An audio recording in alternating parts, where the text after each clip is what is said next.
ஏகத்துவமும் தூதுத்துவமும் என்ற தலைப்பு எனக்கு தரப்பட்டுள்ளது. இஸ்லாத்தினுடைய இரண்டு அடிப்படைகளாக திகழ்கின்ற ஏகத்துவத்தை பற்றியும் தூதுத்துவத்தை பற்றியும் தமிழ் கூறும் முஸ்லிம்கள் மேலோட்டமாகத்தான் அறிந்து வைத்திருக்கிறார்கள். ஏகத்துவம் என்று சொன்னால் இந்த அகில உலகையும் படைத்து பராமரிக்கின்ற ஒரே ஒரு இறைவன் தான் இருக்கிறான் என்று நம்புவது ஏகத்துவம். தூதுத்துவம் என்றால் இறைவன் மனிதர்களுக்கு நல்வழி காட்டுவதற்காக மனிதர்களிலிருந்து சிலரை தூதராக நியமனம் செய்து அவர்கள் மூலமாக நேர்வழி காட்டினான் என்று நம்புவது தூதுத்துவம். அப்ப மொத்த உலகத்திற்கும் இறைவன் ஒருவன் என்று நம்புவது ஏகத்துவம். இந்த கொள்கையை மக்களுக்கு மனிதர்கள் மூலமாகத்தான் அல்லாஹ் எடுத்துரைத்தான் என்பது தூதுத்துவம். இந்த அளவுக்கு முஸ்லிம்கள் விளங்கி வைத்திருக்கிறார்கள். ஆனால் இந்த ஏகத்துவம் என்பதை முழு பரிமாணத்தோடு, தூதுத்துவம் என்பதை அதனுடைய முழு பொருளோடு விளங்கி வைத்திருக்கிறார்களா என்றால் அவர்களுடைய நடவடிக்கைகளை பார்க்கும் பொழுது முழுமையாக இந்த இரண்டு அம்சங்களையும் புரிந்து கொள்ளவில்லை என்றுதான் நாம் நினைக்க வேண்டி இருக்கிறது. ஏனென்று சொன்னால் ஏகத்துவத்தை ஏற்றுக்கொண்டிருக்கக்கூடிய தமிழ் கூறுகிற முஸ்லிம்கள், அல்லாஹ்வை மாத்திரம் ஒரே இறைவன் என்று நம்புகிற முஸ்லிம்கள், நம்புகிறோம் என்று வாயளவிலே சொல்லுகிற முஸ்லிம்கள் தங்களுடைய நடவடிக்கைகள் மூலமாக அல்லாஹ்வை தவிர பல்வேறு குட்டி தெய்வங்களை அவுலியாக்கள் என்ற பெயரிலே உருவாக்கி வணங்கி கொண்டிருக்கிற காட்சியை நாம் பார்க்கிறோம்.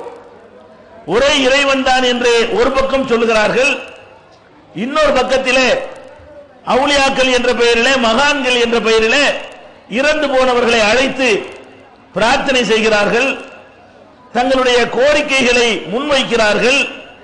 அல்லாஹுக்கு மாத்திரமே இருக்கின்ற அதிகாரங்களை எல்லாம் அந்த இறந்து போனவர்களுக்கு இருப்பதாக எண்ணிக்கொண்டு அவற்றை அந்த இறந்து போனவர்களிடத்தில் கோரிக்கையாக முன்வைக்கிறார்கள். அப்ப ஏகத்துவம் என்பது உங்களுக்கு சரியா விளங்கல. ஏகத்துவத்தை விளங்கி இருந்தா அல்லாஹ்வை தவிர மற்ற யாரிடமாவது இவர்கள் கையேந்த முடியுமா? அல்லாஹ்வை தவிர யாரிடமாவது இவர்கள் உதவி தர முடியுமா? ரிசுக்கை தர முடியுமா? குழந்தையை கேட்க முடியுமா? நோய் நிவாரணத்தை அவர்கள் பிரார்த்தனை செய்ய முடியுமா? செய்கிறார்கள். அப்ப என்ன காரணம்? இவங்க நினைக்கிறாங்க ரெண்டு அல்லாஹ் என்று சொன்னாதான் அது ஏகத்துவத்துக்கு எதிரானது. ஒரு அல்லாஹ் என்று சொல்லிக்கொண்டு பெரியார்களை அல்லாஹ்வுக்கு நெருக்கமானவர்களாக கருதி அல்லாஹ்விடத்தில் நம்முடைய கோரிக்கைகளை பெற்றுத் தருவாங்க என்று நினைத்தால் அது தவறில்லை. அவங்க நினைக்கிறாங்க, ஏப்பா நீங்க அல்லாஹ் ஒருத்தன் சொல்றீங்க, அவங்கதே கேட்கலாமே என்று நாம கேட்டா நாங்க என்ன அவுலியாக்கள் அல்லாஹ்டா சொல்றோம்? அவுலியாக்கள்ங்கிறவங்கள மனுஷர்கள் தான் நாங்களும் சொல்றோம். அவங்கள்ட்ட நாங்க எதுக்கு கேட்கிறோம்னு சொன்னா அந்த அவுலியாக்கள் அல்லாஹ்விடத்தில் கேட்டு எங்களுக்கு வாங்கி தருவாங்க, அவங்களே அல்லாஹ்னு நாங்க சொல்லலையே என்று சொல்லி அப்ப நாங்க ஏகத்துவத்துக்கு எதிராக இல்ல அவங்க நினைக்கிறாங்க. நாங்க ஒண்ணு ஏகத்துவத்துக்கு எதிராக இல்ல. இதுக்கு என்ன காரணம்? ஏகத்துவம் என்றால் ரெண்டு அல்லாஹ்னு சொன்னாதான் ஏகத்துவத்துக்கு எதிராக. ஒன்றுக்கு மேற்பட்ட இறைவன் இருக்கிறான் என்று வாக்குமூலம் கொடுத்தால்தான் அது ஏகத்துவத்துக்கு எதிர். இது மாதிரி எல்லாம் நடந்து கொள்வது ஏகத்துவத்துக்கு எதிரானது இல்ல என்று நினைக்கிறார்கள். இது சரியா? திருமறை குர்ஆனையும் நபிகள் நாயகம் ஸல்லல்லாஹு அலைஹி வஸல்லமுடைய ஹதீஸ்களையும் நாம் ஆய்வு செய்கின்ற பொழுது இந்த நம்பிக்கையை ஒழிப்பதற்குத்தான் நபிகள் நாயகம் ஸல்லல்லாஹு அலைஹி வஸல்லம் வந்தார்கள் என்பதை நாம் அறிந்து கொள்ள முடிகிறது. இந்த நம்பிக்கையை, எந்த நம்பிக்கையை இஸ்லாத்தின் பெயரால் இவர்கள் கை கொண்டிருக்கிறார்களோ அந்த நம்பிக்கை தான் நபிகள் நாயகம் ஸல்லல்லாஹு அலைஹி வஸல்லம் காலத்தில் வாழ்ந்த காபிர்களுடைய நம்பிக்கையாக இருந்தது. மக்கத்து காபிர்கள் என்று சொல்றோம் இல்லையா, மதீனத்து யூதர்கள் என்று சொல்கிறோம் இல்லையா, இவங்க எந்த மாதிரி அல்லாஹ்வை பற்றி நம்பி இருந்தார்கள்? இவங்க அல்லாஹ்வை நம்பி இருந்தாங்க. எப்படி நம்பி இருந்தாங்க தெரியுமா? மக்காவில் இருந்த முஷ்ரிக்குகள், அல்லாஹ்வுக்கு இணை கற்பிக்கக்கூடியவர்கள், அல்லாஹ் ஒருவன் என்பதை சந்தேகத்திற்கு இடமில்லாத வகையில் விளங்கி வைத்திருந்தார்கள். இதை நானாக சுயமாக கற்பனையாக சொல்லவில்லை. குர்ஆன்ல அல்லாஹ் இதை சொல்றான். எப்படி சொல்றான்? நபிகள் நாயகம் ஸல்லல்லாஹு அலைஹி வஸல்லம் அவர்களை நோக்கி சொல்கிறான், வலையின் சால்தவும் மன் ஹலக ஸமாவாத்தி வல் அர்த், வானங்களையும் பூமியையும் படைத்தவன் யார் என்று நபியே முகமதே நீ அவங்கள்ட்ட கேட்டா, யார்கிட்ட கேட்டா? அபூ ஜஹில்ட்ட, அபூ லஹப்ட்ட, உத்பாட்ட, ஷைபாட்ட, அந்த கும்பல்கிட்ட போய் வானங்களை படைத்தது யார், பூமியை படைத்தது யார் என்று கேட்டால் லயகூலுன்னல்லாஹ், அல்லாஹ் தான் படைத்தான் என்று சொல்வார்கள். அப்ப அல்லாஹ் தான் படைச்சவன் என்பதை யார் ஒத்துக்கிட்டு இருக்கிறா? அபூ ஜஹில் ஒத்துக்கிட்டு இருக்கான். அவன் காஃபிர்ங்கிறோம். அல்லாஹ் தான் வானங்களை படைச்சது என்று யார் சொன்னதா? அன்றைக்கு இருந்த நிராகரிப்பாளர்கள், இணை கற்பிக்கக்கூடியவர்கள். வானத்தை படைச்சது யாருன்னு கேட்டா அல்லாஹ்னு சொல்றான். பூமியை படைச்சது யாருன்னு கேட்டா அல்லாஹ்னு சொல்றான். வலையின் சால்தகும் மன் நஸல மினஸ் ஸமாஇ மான் ஃபஅஹ்யா பிஹில் அர்த மின் பாதி மௌத்திஹா வபஸ ஃபீஹா மின் குல்லி தாபத்தின், வானத்திலிருந்து தண்ணீரை இறக்கியவன் யார், அதன் மூலம் தானியங்களை முளைக்க செய்பவன் யார், அதன் மூலம் உணவளிப்பவன் யார் என்று கேட்டால் லயகூலுன்னல்லாஹ், அல்லாஹ் தான். யார் சொன்னது இந்த பதில? மக்கத்து காவிர்கள் நம்ம சொல்றோமே, அவங்க வானங்களை படைச்சது அல்லாஹ்ங்கறான், மழையை இறக்குறது அல்லாஹ்ங்கறான், ரிஸ்க் தர்றது அல்லாஹ்னு சொல்றான். இன்னும் சொல்ல போனால் எல்லா அதிகாரமும் அல்லாஹ்விடத்தில் என்று அவன் சொல்லி இருக்கிறான். குல், நபியே நீங்கள் கேளுங்கள், மம்பி எதிகி மலக்கூத்து குள்ளி செய்யின், அனைத்து பொருட்களுடைய அதிகாரம் யார் கையில் இருக்கிறது என்று கேளுங்கள். சயகூலுன லில்லாஹ், அல்லாஹ்வுக்கு தான். அப்ப எல்லா அதிகாரமும், குழந்தையை கொடுக்கிற அதிகாரம், நோய் நீக்கிற அதிகாரம், செல்வத்தை தருகிற அதிகாரம், வசதி வாய்ப்புகளை தருகிற அதிகாரம், எல்லாமே சந்தோஷத்தை தருகிற அதிகாரம், கவலையை போக்குகிற அதிகாரம், இப்படி எல்லா அதிகாரமும் யார் கையிலே என்று அவங்கள்ட்ட கேட்டா அவங்க சொல்லுவாங்களா அல்லாஹ்க்கு தான். இப்ப நம்ம என்ன விளங்குறோம்? மக்காவில் இருந்த காபிர்கள் அல்லாஹ் ஒருவன் என்று நம்பினார்கள், அவன் தான் படைப்பான் என்று நம்பினார்கள், அவனிடத்தில் தான் எல்லா அதிகாரமும் இருக்கிறது என்று நம்பினார்கள். இன்னும் சொல்ல போனால் வலையின் சால்தவும் மன் ஹலகஹும், அவங்களை யார் படைச்சதுன்னு கேட்டு பாருங்க. டேய் உன்னை யாரா படைச்சது என்று அவங்கள்ட்ட கேட்டால் அப்ப சொல்லுவானா ஹலகஹுன்னல் அஸீஸுல் அலீம், அனைத்தையும் மிகைத்திருக்கிற, அனைத்தையும் அறிந்திருக்கிற அல்லாஹ் தான் படைத்தான். அப்ப நம்ம விளங்குறோம், திருக்குர்ஆனை புரட்டி பார்த்து விளங்குகிறோம், மக்காவில் இருந்த காபிர்கள் அல்லாஹ்வை மறுக்கல, அல்லாஹ்ங்கிற ஒருத்தன் இருக்கிறான் என்பதை சொல்லித் தருவதற்கு நபிகள் நாயகம் வரல. அவங்களே அல்லாஹ் நல்லா விளங்கி இருந்தாங்க. நபிகள் நாயகம் ஸல்லல்லாஹு அலைஹி வஸல்லம் அவர்களை எதிர்த்தாங்களே, அவங்களே அல்லாஹ்வை தெளிவாக விளங்கி இருந்தார்கள். நம்ம விளங்கி வச்சுக்கிற மாதிரி இன்றைக்கு தர்கா வழிபாடு செய்யறோமே, அந்த மக்கள் எப்படி அல்லாஹ்வை விளங்கி வைத்திருக்கிறார்களோ அதே மாதிரி தான் மக்காவில் இருந்த காபிர்களும் விளங்கி வைத்திருந்தார்கள். அல்லாஹ்வுடைய வல்லமையை எடுத்து சொல்வதற்கு நபிகள் நாயகம் வரல, அவனே ஆல்ரெடி தெரிஞ்சு வச்சிருந்தான். நபிகள் நாயகம் வருவதற்கு முன்னாடியே அல்லாஹ்னா யாரு, அவருடைய ஆற்றல் என்ன, எல்லாத்தையும் தெரிஞ்சு வச்சிருந்தான். இன்னும் சொல்ல போனால் உங்களுக்கு தெரிவதற்காக இந்த குர்ஆன் வசனங்கள் எல்லாம் கொஞ்சம் விவரம் தெரிஞ்சவர்களுக்கு தான் புரியும். சாதாரண மக்களுக்கு தெரிஞ்ச ஒரு உண்மையே நான் சொல்லி காட்டுறேன். நபிகள் நாயகம் ஸல்லல்லாஹு அலைஹி வஸல்லம் உடைய தகப்பனாருடைய பெயர் அப்துல்லா, இது எல்லாருக்கும் தெரியும். நபிகள் நாயகத்தினுடைய பெயர் முகமது என்று தெரியும். அவங்களுடைய தகப்பனார் அத்தா இருக்காங்களா வாப்பா, அவங்க பேர் என்ன? அப்துல்லா. அப்துல்லாக்கு என்ன அர்த்தம்? அல்லாஹ்வுடைய அடிமைன்னு அர்த்தம். இந்த அப்துல்லாங்கிற பேர் யாருக்கு பேரு? நபிகள் நாயகத்துக்கு பேரு இல்ல, நபிகள் நாயகத்துடைய தகப்பனாருக்கு அப்துல்லான்னு பேரு. இப்படி பேர் வச்சிருக்கிறாங்கன்னு சொன்னா அல்லாஹ் விளங்கித்தான் பேர் வச்சிருக்கிறாங்க. நபிகள் நாயகம் பிறக்கிறதுக்கு முன்னாடி வாப்பா பிறந்திருப்பார்ல.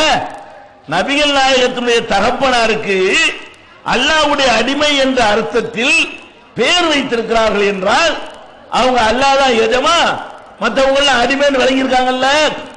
அப்துல்லாவுடைய வாப்பா விளங்கியிருக்காருல, அந்த காலத்து சமுதாயம் விளங்கி இருந்ததே, அப்ப அல்லாஹ் தான் எஜமான், நம்மள அடிமேண்டு விளங்கி இருந்த ஒரு சமுதாயத்துக்கு நபிகள் நாயகத்தை ஏன் அனுப்பணும்? அவன் கரெக்டா இருக்கான உங்க நம்பிக்கைப்படி.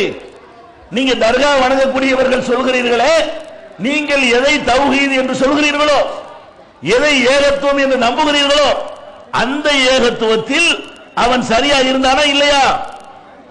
சரியாக இருந்தான். பிறகு எதுக்கு அவனை காபிருங்கணும்? பிறகு எதுக்கு அவனை முஸ்ரிக்குங்கணும்? அவன கரெக்டா இருக்கான. படைச்சது அல்லாஹ்ங்கறான், ரிஸ்க் அல்லாஹ்ங்கறான், அதிகாரம் அல்லாஹ்ங்கறான். இவ்வளவும் சொன்னான்னு சொல்லி நான் வரலாற்றிலேயே கதையில இருந்து எடுத்து காட்டல, குர்ஆன்ல இருந்து காட்டுறேன். அப்ப மக்கத்து காபிர்கள் அல்லாஹ்வை நம்புனான்னு அல்லாஹ்வே சர்டிபிகேட் தர்றான். பிறகு எதுக்கு அவன் காபிரா போனா? எதுக்கு காபிரா போன தெரியுமா? அதையும் அல்லாஹ் சொல்கிறான். அதையும் அல்லாஹ்வே தன்னுடைய திருமறையிலே தெளிவாக விளக்கமாக நமக்கு எடுத்துரைக்கிறான். அவர்கள் ரெண்டு தப்பு செய்தார்கள். என்ன தப்பு? அல்லாஹ் தான் இவ்வளவு செய்யக்கூடியவன் என்று ஒத்துக்கொண்டு, அல்லாஹ் தான் சர்வசக்தன் என்று ஒப்புக்கொண்டு, சில வணக்கங்களை, சில வழிபாடுகளை அல்லாஹ்வை தவிர மற்றவர்களுக்கும் செய்தார்கள். அல்லாஹ் தான் கடவுள்னு ஒத்துக்கிட்டாங்க, அல்லாஹ் தான் இறைவன் என்று நம்பினார்கள். நம்பிக்கொண்டே சில வழிபாடுகளை சில சிலைகளுக்கு, மகான்களுக்கு, பெரியார்களுக்கு செய்தார்கள். செய்யற உடனே ஏன்டா இப்படி செய்யறீங்க அப்படின்னு கேள்வி கேட்டா அவன் பதில் சொல்றான். அவன் பதில் சொல்றான் என்று நான் ஊகமா சொல்லல. அவன் என்ன பதில் சொன்னான் என்பதை அல்லாஹ் குர்ஆன்ல சொல்லி காட்டுறான். என்ன பதில் சொல்றான்? மா நஅபுதுஹும் இல்லா லியுகர்ரிபூனா இலல்லாஹி ஸுல்ஃபா. நாங்க இவங்களை வணங்குறது நெசந்தான். யாரை வணங்குறோம்? இந்த பெரியார்களை, மகான்களை நாங்கள் வணங்குறோம். ஏன் வணங்குறோம் தெரியுமா? அல்லாஹ்விடத்தில் எங்களை நெருக்கமாக்கி வைப்பார்கள். இவங்களை அல்லாஹ்னு நினைச்சுக்கிட்டு நாங்க வணங்கல, இவங்களை கடவுள் என்று எண்ணிக்கொண்டு வணங்கல, இவங்களுக்கு இறைத்தன்மை இருக்கிறது என்று நாங்கள் வணங்கவில்லை. நாங்கள் எதுக்கு இவங்களை வணங்குறோம் தெரியுமா? இவங்களை வணங்கினால் இவங்க அல்லாஹ்விடத்தில் எங்களை நெருக்கமாக்கி வைப்பார்கள், அதுக்கு தான் வணங்குறோம். அதே மாதிரி இன்னொரு இடத்துல அல்லாஹ் சொல்லி காட்டுகிறான், ஹாவுலாய் ஷுஃபாஉனா இந்தல்லாஹ். இவர்களை ஏன் நாங்க வணங்குறோம் தெரியுமா? இவங்க அல்லாஹ்விடத்தில் எங்களுக்கு ஷஃபாஅத் செய்வார்கள், பரிந்துரை செய்வார்கள், சிபாரிசு செய்வார்கள். இது யார் சொன்னதா? மக்காவில் இருக்கிற காபிர்கள் சொன்னதாக அல்லாஹ் சொல்கிறார். இப்ப என்ன நமக்கு விளங்குறது? மக்காவில் உள்ள காபிர்கள் அல்லாஹ்வை இறைவன் என்றார்கள். சில வணக்கங்களை, நேர்ச்சையை, துஆவை, காணிக்கையை சில மகான்களுக்கு செய்தார்கள். மகான்கள் என்று அவர்கள் யாரை நம்பினார்களோ அவர்களுக்கு செய்தார்கள். ஏன்டா இந்த மாதிரி பண்றீங்க? அல்லாஹ்ட்ட கேட்கலாமே, அல்லாஹ்வை வணங்கலாமே, அவனிடத்தில் பிரார்த்தனை செய்யலாமே என்று கேட்டால் அதுக்கு என்ன பதில் சொல்றான்? நாங்க என்ன அல்லாஹ்னு நினைச்சுக்கிட்டா வணங்குறோம்? இவர்களை வணங்கினால் இவர்கள் அல்லாஹ்விடத்தில் எங்களை நெருக்கமாக்கி வைப்பார்கள். இவர்களை வணங்கினால் அல்லாஹ்விடத்தில் வாங்கி எங்களுக்கு தருவார்கள். இப்ப நீ யோசிச்சு பாருங்க, மக்கா உள்ள காபிர் இருக்கான, அவன் சொன்னதும் நம்ம சொன்னது ஒரே மாதிரி இருக்குதா? ஒரே மாதிரி இருக்காங்க. இன்னைக்கு தர்கா வழிபடுறவன் போய் கேளுங்க, தர்கா வழிபடுறான, இறந்து போன ஆட்களை கூப்பிடுறான, அவன்கிட்ட போய் கேளுங்க, யாரா உன்னை படைச்சது? அல்லாமா. யாரா உனக்கு ரிஸ்க் தர்றது? அல்லான்னு சொல்லுவான். ஏன்டா அங்க போய் நேர்ச்சை பண்ற? வாங்கி தருவாங்கல்ல அல்லாட்ட, அதுக்கு தான். அதான் அவங்க அல்லான்னு நாங்க சொல்லல, இவங்க என்ன செய்வாங்களா? அல்லாட்ட வாங்கி தருவாங்க. அப்ப நீங்க சிந்திச்சு பார்க்க வேண்டும், மக்கத்து காபிர் எதை சொன்னானோ அதையே சொல்வதற்கு பேர் இஸ்லாமா? மக்கத்து காபிர் எதை சொன்னானோ, எதை நபிகள் நாயகம் எதிர்த்தார்களோ அதையே நீங்க செஞ்சார்கள் இஸ்லாமா? நீங்க இப்ப சொல்றீங்களே, இதை எதிர்க்கத்தான் நபிகள் நாயகம் வந்தார்கள். அல்லாஹ்வை சொல்லித்தர வரவில்லை. அல்லாஹ் கடவுள் என்று ஒத்துக்கொண்டு அந்த கடவுளை மனிதன் நேரடியாக நெருங்க இயலாது, யாரையாவது பிடிச்சுத்தான் நெருங்க இயலும் என்று நினைத்தானே, அந்த நம்பிக்கையை தகர்க்கத்தான் நபிகள் நாயகம் ஸல்லல்லாஹு அலைஹி வஸல்லம் வந்தார்கள். அதை சொன்னதற்காகத்தான் அடிக்கப்பட்டார்கள். அல்லாஹ் இருக்கிறான் என்று சொன்னதற்கு அடிக்கப்படவில்லை. அல்லாவை வணங்க சொன்னதற்கு அடிக்கப்படவில்லை, அல்லாவை தவிர யாரையும் வணங்காது என்று சொன்னதற்கு அடிக்கப்பட்டார்கள். அல்லாஹ் வணங்க சொன்னவன் அடிச்சிருப்பானா? அவன் அடிச்சிருக்க மாட்டான். எதுக்கு அடிச்சான்? நபிகள் நாயகத்தை எதுக்கு விரட்டினான்? எதுக்கு அவங்களுடைய சகாக்களை எல்லாம் கொலை செஞ்சான்? எதுக்கு நாடு துறந்து போகிற அளவுக்கு கொலை மிரட்டல் விடுத்தான்? எல்லாத்துக்கும் காரணம் நபிகள் நாயகம் ஸல்லல்லாஹு அலைஹி வஸல்லம் அவர்கள் அல்லாஹ்வை தவிர யாரையும் வணங்காதீர்கள், வணங்குறதா இருந்தா அவனை மட்டும்தான் வணங்க வேண்டும். பாயிண்ட் வழங்குதா? இப்ப நம்ம விளங்குறோம் ஏகத்துவம் என்றால் எது ஏகத்துவம்? அல்லாஹ்வை தவிர யாரையும் வணங்காமலும் இருக்க வேண்டும், அல்லாஹ் தான் கடவுள் என்று ஒப்புக்கொள்ள வேண்டும். அதோடு என்ன செய்யணும்? எந்த ஒரு வணக்கத்தையும் எந்த ஒரு இபாதத்தையும் அல்லாஹ்வை தவிர யாருக்கும் நாங்க தரமாட்டோம், கொடுக்க மாட்டோம் என்று நம்புவதற்கு பெயர் தான் ஏகத்துவம். இதை சொன்ன உடனே சில பேர் இருக்கிறாங்க, இந்த சமாதி வழிபாடுகளை எல்லாம் நியாயப்படுத்துவதையே தொழிலாக கொண்டு சில பேர் அலைகிறார்கள். ஏன்? அவங்க என்ன சொல்லுவாங்கன்னு கேட்டா, மக்கத்து காபிர்கள் சிலைகளை, கற்பனையான சிலைகளைத்தான் அப்படி அழைத்தார்கள், நாங்க மகான்களில் அழைக்கிறோம். இவங்க வாதம் என்ன சொல்லுவாங்கன்னு கேட்டா, மக்கத்து காபிர்கள் யாரை கூப்பிட்டானா? அல்லாஹ்வை தவிர வேற ஆட்களை வணங்க கூடாதுதான். மக்கா காபீர் செஞ்ச வேலை என்னன்னு கேட்டா, சிலைகளை வணங்கினாங்க. நாங்க யாரை வணங்குறோம்? அவுலியாக்களை, மகான்களை வணங்குறோம். சிலையும் மகான் ஒன்னா அப்படின்னு கேட்டு இந்த தவறான நம்பிக்கையை நியாயப்படுத்துவார்கள். இதுக்கு என்ன காரணம்? அவர்களுக்கு குர்ஆனை பற்றியும் நபிகள் நாயகம் ஸல்லல்லாஹு அலைஹி வஸல்லம் உடைய முழு வாழ்க்கையை பற்றியும் அறிவு இல்லாத காரணம். மக்கத்து காபிர்கள் வணங்கினானே, அவன் இவர்கள் வணங்குற மகான்களை விட பெரிய மகான்களை தான் வணங்கினான். இவங்க யார மகான்கிறாங்க?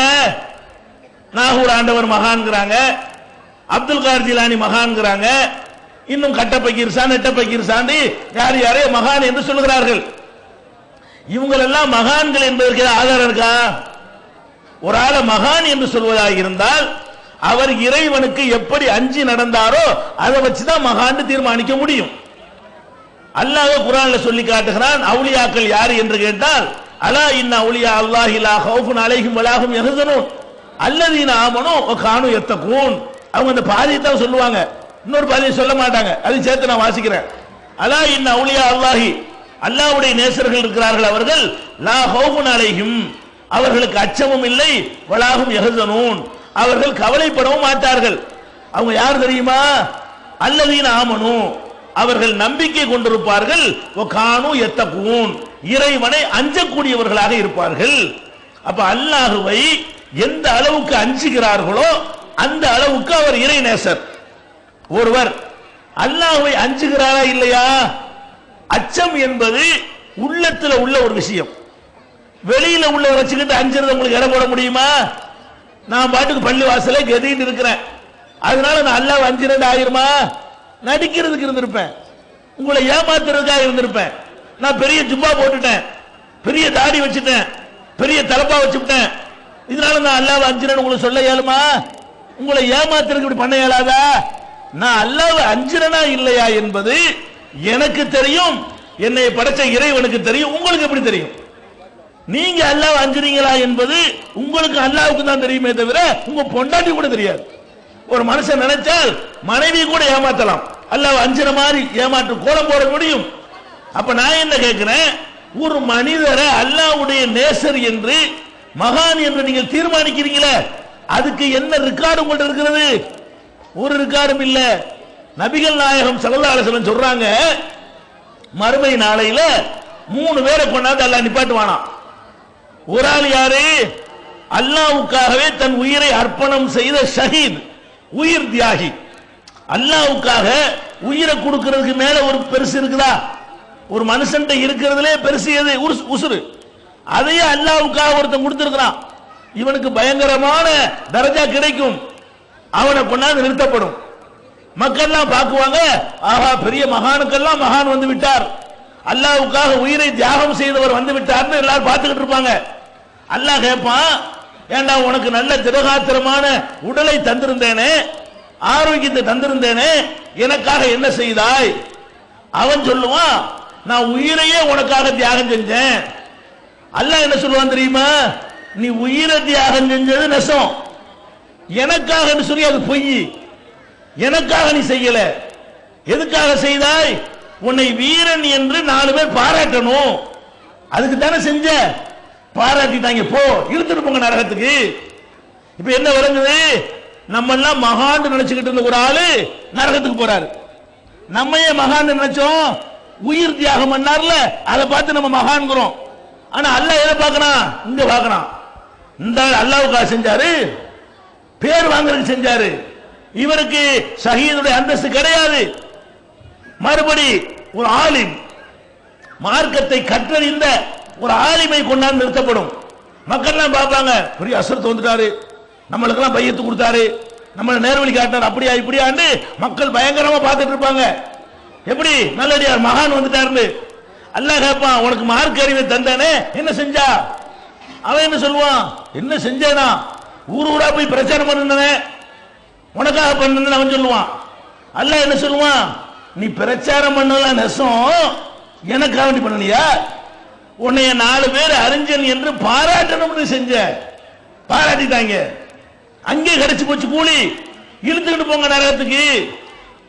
அப்புறம் ஒரு வள்ளல், வாரி வாரி வழங்கிய வள்ளல் வருவார், கொடை வள்ளல். அவர்கிட்ட கேட்பான் அல்லாஹ், என்னப்பா அவனுக்கு நிறைய செல்வம் தந்தனே, என்ன செஞ்ச? அள்ளி கொடுத்தனே. அவன் சொல்லுவான், உனக்காக அள்ளி கொடுத்தேன். அள்ளி கொடுத்த எனக்காவா? உன்னை வள்ளல்னு போஸ்டர் வச்சு ஒட்டணும்னு கொடுத்த, ஒட்டிவிட்டாங்க. வள்ளல்னு 4 பேர் பாராட்டணும்னு கொடுத்த, பாராட்டிட்டாங்க, இழுத்துட்டு போங்க நரகத்துக்கு. இதுல என்ன உங்களுக்கு விளங்குது? ஒரு மனிதனை நல்லடியார் என்று நமக்கு தீர்மானிக்க முடியாது. ஒரு மனிதரை மகான் என்று சொல்ல நம்மால் இயலாது. வெளிப்படையான தோற்றத்தை வைத்து நம்ம மகான் என்று நினைத்தால் அல்லாஹ்விடத்தில் ஒரு மகான் இல்லாமல் போய்விடலாம். இப்ராஹிம் நபி மகான் இல்லைன்னு உங்களுக்கு சொல்ல முடியுமா? இஸ்மாயில் நபியை மகான் இல்லைன்னு சொல்ல முடியுமா? மூசா நபியை மகான் இல்லைன்னு உங்களுக்கு சொல்ல முடியுமா? அப்ப நபிமார்கள் என்பவர்கள் அல்லாஹ்வால் தேர்வு செய்யப்பட்டு இவங்க என்னுடைய நல்லடியார்கள் என்று அல்லாஹ்வை சொல்லி குர்ஆன்ல டிக்ளேர் பண்ணிட்டான். அவங்கள மகான் சொல்லலாம். இப்ராஹிம் நபியை நம்ம மகான் என்று சொல்லலாம்ங்க, மூசா நபியை மகான் சொல்லலாம், அய்யூப் நபியை சொல்லலாம், எல்லா நபிமார்களையும் சொல்லலாம். ஏன் சொல்லலாம்? அல்லாஹ் சொல்கிறான். யாரை மகான் என்று அல்லாஹ்வை டிக்ளேர் பண்ணிட்டானோ அவங்கள நாம மகான் என்று சொல்லலாம். இப்ப வாங்க, மக்காவில் உள்ள காபீர் இருக்கானே, அவன் யாரை கூப்பிட்டான் தெரியுமா? காபத்துல்லாவுல இப்ராஹிம் நபிக்கு சிலை வச்சிருந்தான், காபத்துல்லாவுல இஸ்மாயில் நபிக்கு சிலை வச்சிருந்தான், காபத்துல்லாவுல ஈசா நபியுடைய தாயார் மரியமுக்கு சிலை வைத்திருந்தான். இந்த செய்திகள் எல்லாம் சஹீஹுல் புகாரியில ஆதாரப்பூர்வமாக பதிவு செய்யப்பட்டிருக்கிறது. அந்த சிலைகளை தான் வேண்டினான். யார வேண்டினான்? இப்ராஹிம் நபியை தான் போய் வணங்கினான், இஸ்மாயில் நபியை தான் வணங்கினான், மரியமை தான் வணங்கினான். அப்ப அவங்க நீங்க நினைக்கிற மாதிரி, நீங்க என்னமோ மகான வணங்கின மாதிரியும் அவன் மண்ணாங்கட்டி வணங்கின மாதிரி நினைக்கிறீர்கள். நீங்கள் மகான வணங்கல, அவர்கள் உறுதிப்படுத்தப்பட்ட மகான்களை வணங்கினார்கள். அப்ப அல்லாஹ் ஏத்துக்கிட்டானா? இப்ராஹிம் நபியை தானே வணங்குறாங்க, அவர் அல்லாஹ்வுக்கு நெருக்கமான அடியார், அது தனி விஷயம். அவரை போய் வணங்கலாமா? அது தனி விஷயம். இஸ்மாயில் நபி அல்லாஹ்வுடைய நல்லடியார், அது தனி விஷயம். மரியம் அலைஹிஸ்ஸலாம் உலகத்து பெண்களிலே சிறந்தவர், குர்ஆன்ல அல்லாஹ் சொல்லிவிட்டான். வஸ்தஃபாக்கி அலா நிசாயில் ஆலமீன், அகிலத்து பெண்களை விட உன்னை நான் தேர்வு செய்து கொண்டேன் என்று அல்லாஹ் நற்சான்று வழங்குகிறான் மரியமுக்கு. அது உண்மை. அதுக்காக வேண்டி அவங்களை வணங்குவீங்களா? அதுக்காக வேண்டி அவங்களை போய் துஆ செய்வீங்களா? அதுக்காக வேண்டி அவங்கள்ட்ட கேட்பீங்களா? இதான் மேட்ரு. இப்ப நம்ம என்ன வழங்குறோம்? அவன் என்னமோ மண்ணாங்கட்டியை வணங்கின மாதிரி, இவர்கள் மகான்களையா கண்டுபிடிச்சு வணங்கின மாதிரி வேறுபடுத்துறீங்களே. அப்படி வேறுபடுத்துறதுக்கு இடமே இல்லை. அடுத்து என்ன சொல்லுவாங்க? பொய்யின்டாயிடுச்சா, அவன் தான் மகான வணங்கினான். நீங்க தான் சந்தேகத்துக்குரியவர்களை வணங்குறீங்க. சைத்தான கூட இருக்கலாம். நீங்கள் வணங்கக்கூடிய பல பேர் என்னவா இருக்கலாம்? சைத்தான கூட இருக்கலாம் அல்லாஹ்விடத்தில். அப்ப நீங்கள் நினைக்கிற மகான்களை விட நிச்சயிக்கப்பட்ட மகான்களை வணங்கியவதைத்தான் அல்லாஹ் என்ன பண்றான்? காபிர்கள் என்கிறான், முஷ்ரிக்குகள் என்கிறான், இணை கற்பிப்பவர்கள் என்கிறான். இதை நீங்கள் புரிந்து கொள்ள வேண்டும். அடுத்து என்ன செய்வாங்க தெரியுமா? இந்த மகான்களை வணங்குறோம்னு சொல்லக்கூடிய கூட்டம் அதை நியாயப்படுத்துவதற்காக எடுத்து வைக்கிற வாதம் என்னன்னு கேட்டா, அது சிலையா வணங்குனாங்கல்ல, நாங்க என்ன சிலையா வணங்குறோம்?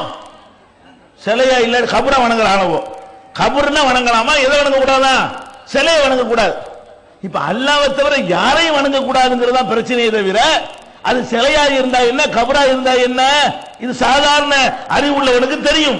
இவங்க என்ன சொல்றாங்க? அது சிலை வடிவம், நாங்கள் வணங்குறது கபர் வடிவம், ரெண்டு வேற வேற என்று சொல்வார்கள். ஆனால் இது சாதாரண அறிவு படித்தவர்களுக்கு இது அறியாமல் விளங்கும். இருந்தாலும் இவர்களுக்கு விளங்காத காரணத்தினால் அதுக்கு நம்ம ஆதாரத்தை சொல்றோம். ஓ கபர் வணக்கம்னா ஓகேன்னு சொல்றீங்களா? வாங்க நபிகள் நாயகம் ஸல்லல்லாஹு அலைஹி வஸல்லம் உடைய மதீனா வாழ்க்கைக்கு வாங்க. மக்கா வாழ்க்கையில அவங்க சந்திச்சாங்களா, அவன்லாம் சிலையை வணங்கினான். மதீனா வாழ்க்கையில சந்திச்சாங்களா யூதர்கள், அவன் என்ன வணங்கினான்? மதீனாவில் போய் யாரை பார்க்கறாங்க? நபிகள் நாயகம் ஸல்லல்லாஹு அலைஹி வஸல்லம் அவர்கள் யகூதிகளை சந்திக்கிறார்கள். யகூதிகள் என்ன பண்ணிட்டு இருந்தா, நபிகள் நாயகம் ஸல்லல்லாஹு அலைஹி வஸல்லம் அவர்கள் மரணிக்கிறதுக்கு ஒரு 5 நாள், மரணமாவதற்கு 5 நாளைக்கு முன்னாடி மூர்ச்சை ஆகுறாங்க, மறுபடியும் தெளிச்சி அடைகிறாங்க, மறுபடியும் மூர்ச்சை ஆகுறாங்க, மறுபடியும் தெளிச்சி அடைகிறாங்க. இந்த கண்டிஷன்ல ஆயிஷா நாயகியுடைய மடியில சாய்ந்து கொண்டு நபிகள் நாயகம் ஸல்லல்லாஹு அலைஹி வஸல்லம் சொன்னார்கள், லானல்லாஹுல் யஹூத வன் நஸாரா, யகூதிகளையும் நசாராக்களையும் அல்லாஹ் சபிக்கிறான். யகூதி நசாராக்கள் மீது அல்லாஹ்வுடைய சாபம் இறங்குகிறது. ஏன் இறங்குகிறது?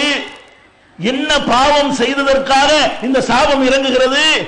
அதையும் நபிகள் நாயகம் விளக்குகிறார்கள். இத்தகது குபூர அன்பியாஹி மசாஜித், இவர்கள் தங்கள் நபிமார்களுடைய கபர்களை வணக்கத்தலங்களாக ஆக்கினார்கள். எதை வணக்கத்தலங்களாக ஆக்கினார்கள்? நபிமார்களுடைய சிலைகளை அல்ல. எதை வணக்கத்தலங்களாக ஆக்கினார்கள்? இத்தகது குபூர அன்பியா, குபூர்ங்கிற வார்த்தை வருது, குபூர்னா கபர், குபூர அன்பியாஹி மசாஜித், நபிமார்களுடைய கபர்களை மஸ்ஜிதுகளாக, வழிபாட்டு தலங்களாக, தர்காக்களாக ஆக்கினார்களே, அதன் காரணமாக யகூதிகளின் மீதும் நசாராக்களின் மீதும் அல்லாஹ்வுடைய சாபம் இறங்குகிறது. அல்லாஹ் சபிக்கிறான். இதை யார் சொன்னா? நபிகள் நாயகம் ஸல்லல்லாஹு அலைஹி வஸல்லம் சொல்றாங்க. இப்ப நபிமார்களை கபர் வடிவத்தில் வணங்க கூடாது வணங்குதா? மக்காக்கார நபிமார்களை சிலையா வடிச்சு வணங்கினான். மதீனாவில் இருந்த யூதர்கள் நபிமார்களை அடக்க ஸ்தலத்தை அவன் கடவுளாக நினைத்து வணங்கினான். அதுக்காக என்ன கிடைக்கும்ங்கறாங்க? அவர்களுக்கு அல்லாஹ்வுடைய சாபம் இருக்கிறது. ஆயிஷா நாயகி சொல்றாங்க, லவ்லா தாலிக லஅப்ரஸு கப்ரஹு, இப்படி நபிகள் நாயகம் ஸல்லல்லாஹு அலைஹி வஸல்லம் எச்சரிக்கை செய்யாமல் இருந்தால் அவர்களுடைய கபரையும் உயர்த்தி கட்டியிருப்பார்கள். நல்ல வேளைக்கு கடைசி நேரத்தில் நபிகள் நாயகம் எச்சரித்து விட்டார்கள் என்று ஆயிஷா நாயகி சொல்றாங்க. அப்ப இதுல என்ன நம்ம விளங்குறோம்? நல்லடியார்கள் மகான்கள் என்று நினைத்துக் கொண்டு அவர்களை சமாதியாக ஆக்கி அவர்களை வணங்கி கொண்டிருந்த மக்களையும் நபிகள் நாயகம் எதிர்த்தார்கள், அதையும் ஒழித்தார்கள். இப்ப நம்ம சிந்திச்சு பார்க்கணும், யகூதிகள் செஞ்ச தப்பு என்ன? யகூதிகள் அல்லாஹ்வை மறுத்தானா? மறுக்கல. யகூதிகள் வந்து அல்லாஹ் இல்லைன்னு சொன்னானா? இல்ல. அல்லாஹ் படைக்கலன்னு சொன்னானா? யகூதிகள் அழகா சொல்றான். என்ன சொல்றான்? அல்லாஹ் தான் படைச்சவன், அல்லாஹ் தான் ராசிக்கு, அல்லாஹ் தான் காலிக்கு, அனைத்தையும் அறிஞ்சவன் அல்லாஹ். அதே நேரத்தில் நாங்க நபிமார்கள்ட்டையும் போய் கேட்போம். ஏன் கேட்போம்? அவங்க எங்களுக்கு அல்லாஹ்ட்ட வாங்கி தருவாங்க. இப்ப இது சரின்னா நீங்க தர்காவுல போய் கேட்கறது சரின்னு சொன்னா அவன் சொல்றது சரிதானே? பாராட்டில் இருக்கிற ரசூல் ஸல்லல்லாஹு அலைஹி வஸல்லம் யகூதிகள் மீது அல்லாஹ்வுடைய அருள் இறங்கட்டும். ஏன்? நபிமார்களுடைய கபர்களுக்கெல்லாம் தர்கா கட்டிவிட்டான், அதனால அருள் பொழியட்டும்னு சொல்லியிருப்பாங்க. சாபம் இறங்கட்டும் ஏன் சொன்னாங்க? அப்ப நம்ம விளங்குறோம், அல்லாஹ்வை தவிர யாரையும், அது மகானாகவே இருந்தாலும், உறுதிப்படுத்தப்பட்ட மகானாகவே இருந்தாலும் அவரை அழைக்க அனுமதி கிடையாது. அவரை அழைக்கிறதுக்கு மார்க்கத்தில் தௌஹீதுக்கு, ஏகத்துவத்துக்கு அது எதிரானது என்பதை புரிந்து கொள்ள வேண்டும். இன்னும் சொல்ல போனால், ஒருபடி மேலே போய் சொல்ல போனால், இவர்கள் அழைக்கிறார்களே, யார் அழைக்கிறாங்க? அப்துல் காதர் ஜிலானி, அவர், இவர், ஹாஜி அலி, எல்லாத்தையும் கூப்பிடுறாங்க. இவர்கள் எல்லாம் உயிரோடு இருக்கிறார்களா? மூத்தாகி விட்டார்களா? மூத்தாகி விட்டார்கள். மூத்தாவலன்னு அவங்க சொல்லவே இயலாது. மூத்தாவலன்னு சொன்னாங்கன்னா நிறைய விஷயங்களை மாட்டிக்கிறாங்க. மூத்தாவாதல கொண்டு புதைக்கலாமா? ஈபிகோட பயங்கர செக்ஷன் அது போட்டுருவான். இந்தியன் பினல் கோட்ல உசுரோட உள்ள ஒரு ஆளை கொண்டு புதைக்கலாமா? அடக்கம் பண்ணலாமா? நீ அடக்கம் பண்ணதுல என்ன ஒத்துக்கிட்ட, மூத்தா போயிட்டார்னு ஒத்துக்கிட்டார். அப்ப அவர் இறந்து விட்டார் என்பது கன்ஃபார்ம், இறந்துட்டார். இப்ப இறந்து போன ஆட்கள் தான் இவங்க கூப்பிடுறாங்க. ஆனால் நசாராக்கள் இருக்கிறார்களே, அவர்கள் யாரை கூப்பிடுகிறார்கள்? இவர்கள் கூப்பிடுவது யாரை? இறந்து போனவரை கூப்பிடுகிறார்கள். ஷாஹுல் ஹமீத் இறந்து விட்டார், அப்துல் காதர் ஜீலானி முஹிதீன் இறந்து விட்டார், ஏர்வாடி இப்ராஹிம் சாஹிப் இறந்து விட்டார், அஜ்மீர் ஹாஜா இறந்து விட்டார், ஹாஜி அலி இறந்து விட்டார், எல்லாரும் இறந்து விட்டார்கள். ஆனால் நசாராக்கள் யாரை அழைக்கிறார்கள்? ஈசா நபி அழைக்கிறார்கள். நம்முடைய நம்பிக்கை பிரகாரம் ஈசா நபி யார்? ஈசா நபி யாரு? மகான். எப்படிப்பட்ட மகான்? அல்லாஹ்வுடைய ஆற்றலால் குதிரத்தால் பிறந்தவர். ஒரு ஆண் தீண்டாமல் அல்லாஹ்வுடைய ஆற்றலால் அல்லாஹ்வுடைய குதிரத்தால் அவர் பிறக்கிறார். அவர் பிறப்பு ஒரு அதிசயம். பிறந்தவுடனே வாய் திறந்து பேசுகிறார், அது ஒரு அதிசயம். பிறந்தவுடனே குழந்தையாக இருக்கும் பொழுது அவரை நபியாக அல்லாஹ் ஆக்குகிறான். குழந்தையான உடனே கால இன்னி அப்துல்லா, குழந்தையா இருக்கும் போது ஈசா நபி பேசுறாங்க. எப்படி? நான் அல்லாஹ்வுடைய அடியான், ஆத்தானியல் கிதாப், அல்லாஹ் எனக்கு வேதத்தை தந்து விட்டான், ஜஅலனி நபியா, என்னை நபியாகவும் ஆக்கி விட்டான். எப்ப சொல்றாங்க? குழந்தையா இருக்கும் போது. குழந்தை நபி அவரு, குழந்தையிலே பேசியவர், அதிசயமாக பிறந்தவர். இன்னும் சொல்ல போனால் அவர் நிகழ்த்திய அற்புதங்கள் சிலவற்றை திருக்குர்ஆன் பட்டியல் போடுகிறது. என்னவெல்லாம் செஞ்சாரு? உஹியில் மௌதா பி இத்னில்லாஹ், அல்லாஹ்வுடைய அனுமதி பெற்று இறந்தவர்களை நான் உயிர்ப்பிக்கிறேன் அப்படின்னு சொன்னாரு. சொன்னார் என்று குர்ஆன் சொல்லுகிறது. அதே மாதிரி பறவை வடிவ களிமண்ணிலே பறவை போல தயார் செய்து அதை ஊதுவார். அது தக்கூனு தைரம் பி இத்னில்லாஹ், அல்லாஹ்வுடைய அனுமதியோடு அது பறவையாகவே பறந்து செல்லும். அப்ப அதிசயமாக பிறந்து ஏராளமான அதிசயங்கள் நிகழ்த்தியவர் யார்? ஈசா நபி. அவரை அல்லாஹ் ஒரு கட்டத்திலே தன்னளவில் உயர்த்தி கொண்டான். அவர்களை கொல்வதற்காக யகூதிகள் முயற்சிக்கிறார்கள். அதிலிருந்து காப்பாற்றுவதற்காக அல்லாஹ் தன்னளவில் உயர்த்தி கொண்டான். உலக முடிவு நாளின் போது அவர் திரும்ப இந்த பூ உலகிற்கு வந்து மூத்தாவார், இங்கே அடக்கம் செய்யப்படுவார் என்பதற்கு திருக்குர்ஆனிலேயும் நபிகள் நாயகம் ஸல்லல்லாஹு அலைஹி வஸல்லம் உடைய ஹதீஸ்களிலேயும் ஏராளமான சான்றுகள் இருக்கின்றன. இப்ப நான் கேட்கிறேன், நசாராக்கள் ஈசா நபியை கூப்பிடுறாங்களே, அதை எப்படி நீங்க தப்புன்னு சொல்றீங்க? நீங்க அட்ரஸ் இல்லாத ஷாஹுல் ஹமீதை கூப்பிட்டா அதுக்கு பேர் இஸ்லாம். அவன் உயிரோடு இருக்கிற ஈசா நபிய ஒரிஜினல் மகான கூப்பிட்டா அதுக்கு பேர் குஃப்ரா? இது நேர்வழி, அது வழிகேடா? அடே, நீ சொல்றது நேர்வழின்னா அது லட்சம் மடங்கு நேர்வழின்னு சொல்லாத. நீ கூப்பிடுற ஷாஹுல் ஹமீதை விட அவன் கூப்பிடுற ஈசா நபி இஸ்லாமிய நம்பிக்கை பிரகாரம் கோடி மடங்கு சிறந்தவர். நீ கூப்பிடுகிற மொய்தீன் ஆண்டவரை விட நசாரா கூப்பிடுகிற ஈசா நபி அவர்கள் கோடானு கோடி மடங்கு உயர்ந்தவர், அல்லாஹ்வுடைய அருளை பெற்றவர், அல்லாஹ்வுடைய அன்பை பெற்றவர். அவரை அழைக்கிறது ஷிர்க்குன்னு சொல்லுவாங்க. யாரு அவன்லாம் வலிக்கு நரகத்துக்கு போயிருவான். ஈசா நபி அழைச்சா நரகத்துக்கு போயிருவானா? மண்ணாங்கட்டி அழைச்சாங்கன்னா எங்க போயிருவாங்களா? சொர்க்கத்துக்கு போயிருவாங்களா? சிந்திக்க மாட்டீர்களா? அதை நீங்கள் எப்படி தவறு என்று சொல்ல உங்களுக்கு முடியும்? எங்களுக்கு முடியும். இந்த ஏகத்துவ கொள்கையில் நம்பிக்கை வைத்திருக்கிற எங்களுக்கு முடியும். அல்லாஹ்வை தவிர யாரையும் கூப்பிடக்கூடாது என்றால் ஈசாவை கூப்பிட்டாலும் தப்பு, மூசாவை கூப்பிட்டாலும் தப்பு, முகமது ஸல்லல்லாஹு அலைஹி வஸல்லம் கூப்பிட்டாலும் தப்பு என்று நமக்கு சொல்ல முடியும். கபர் வணங்கிகளுக்கு சொல்ல முடியுமா?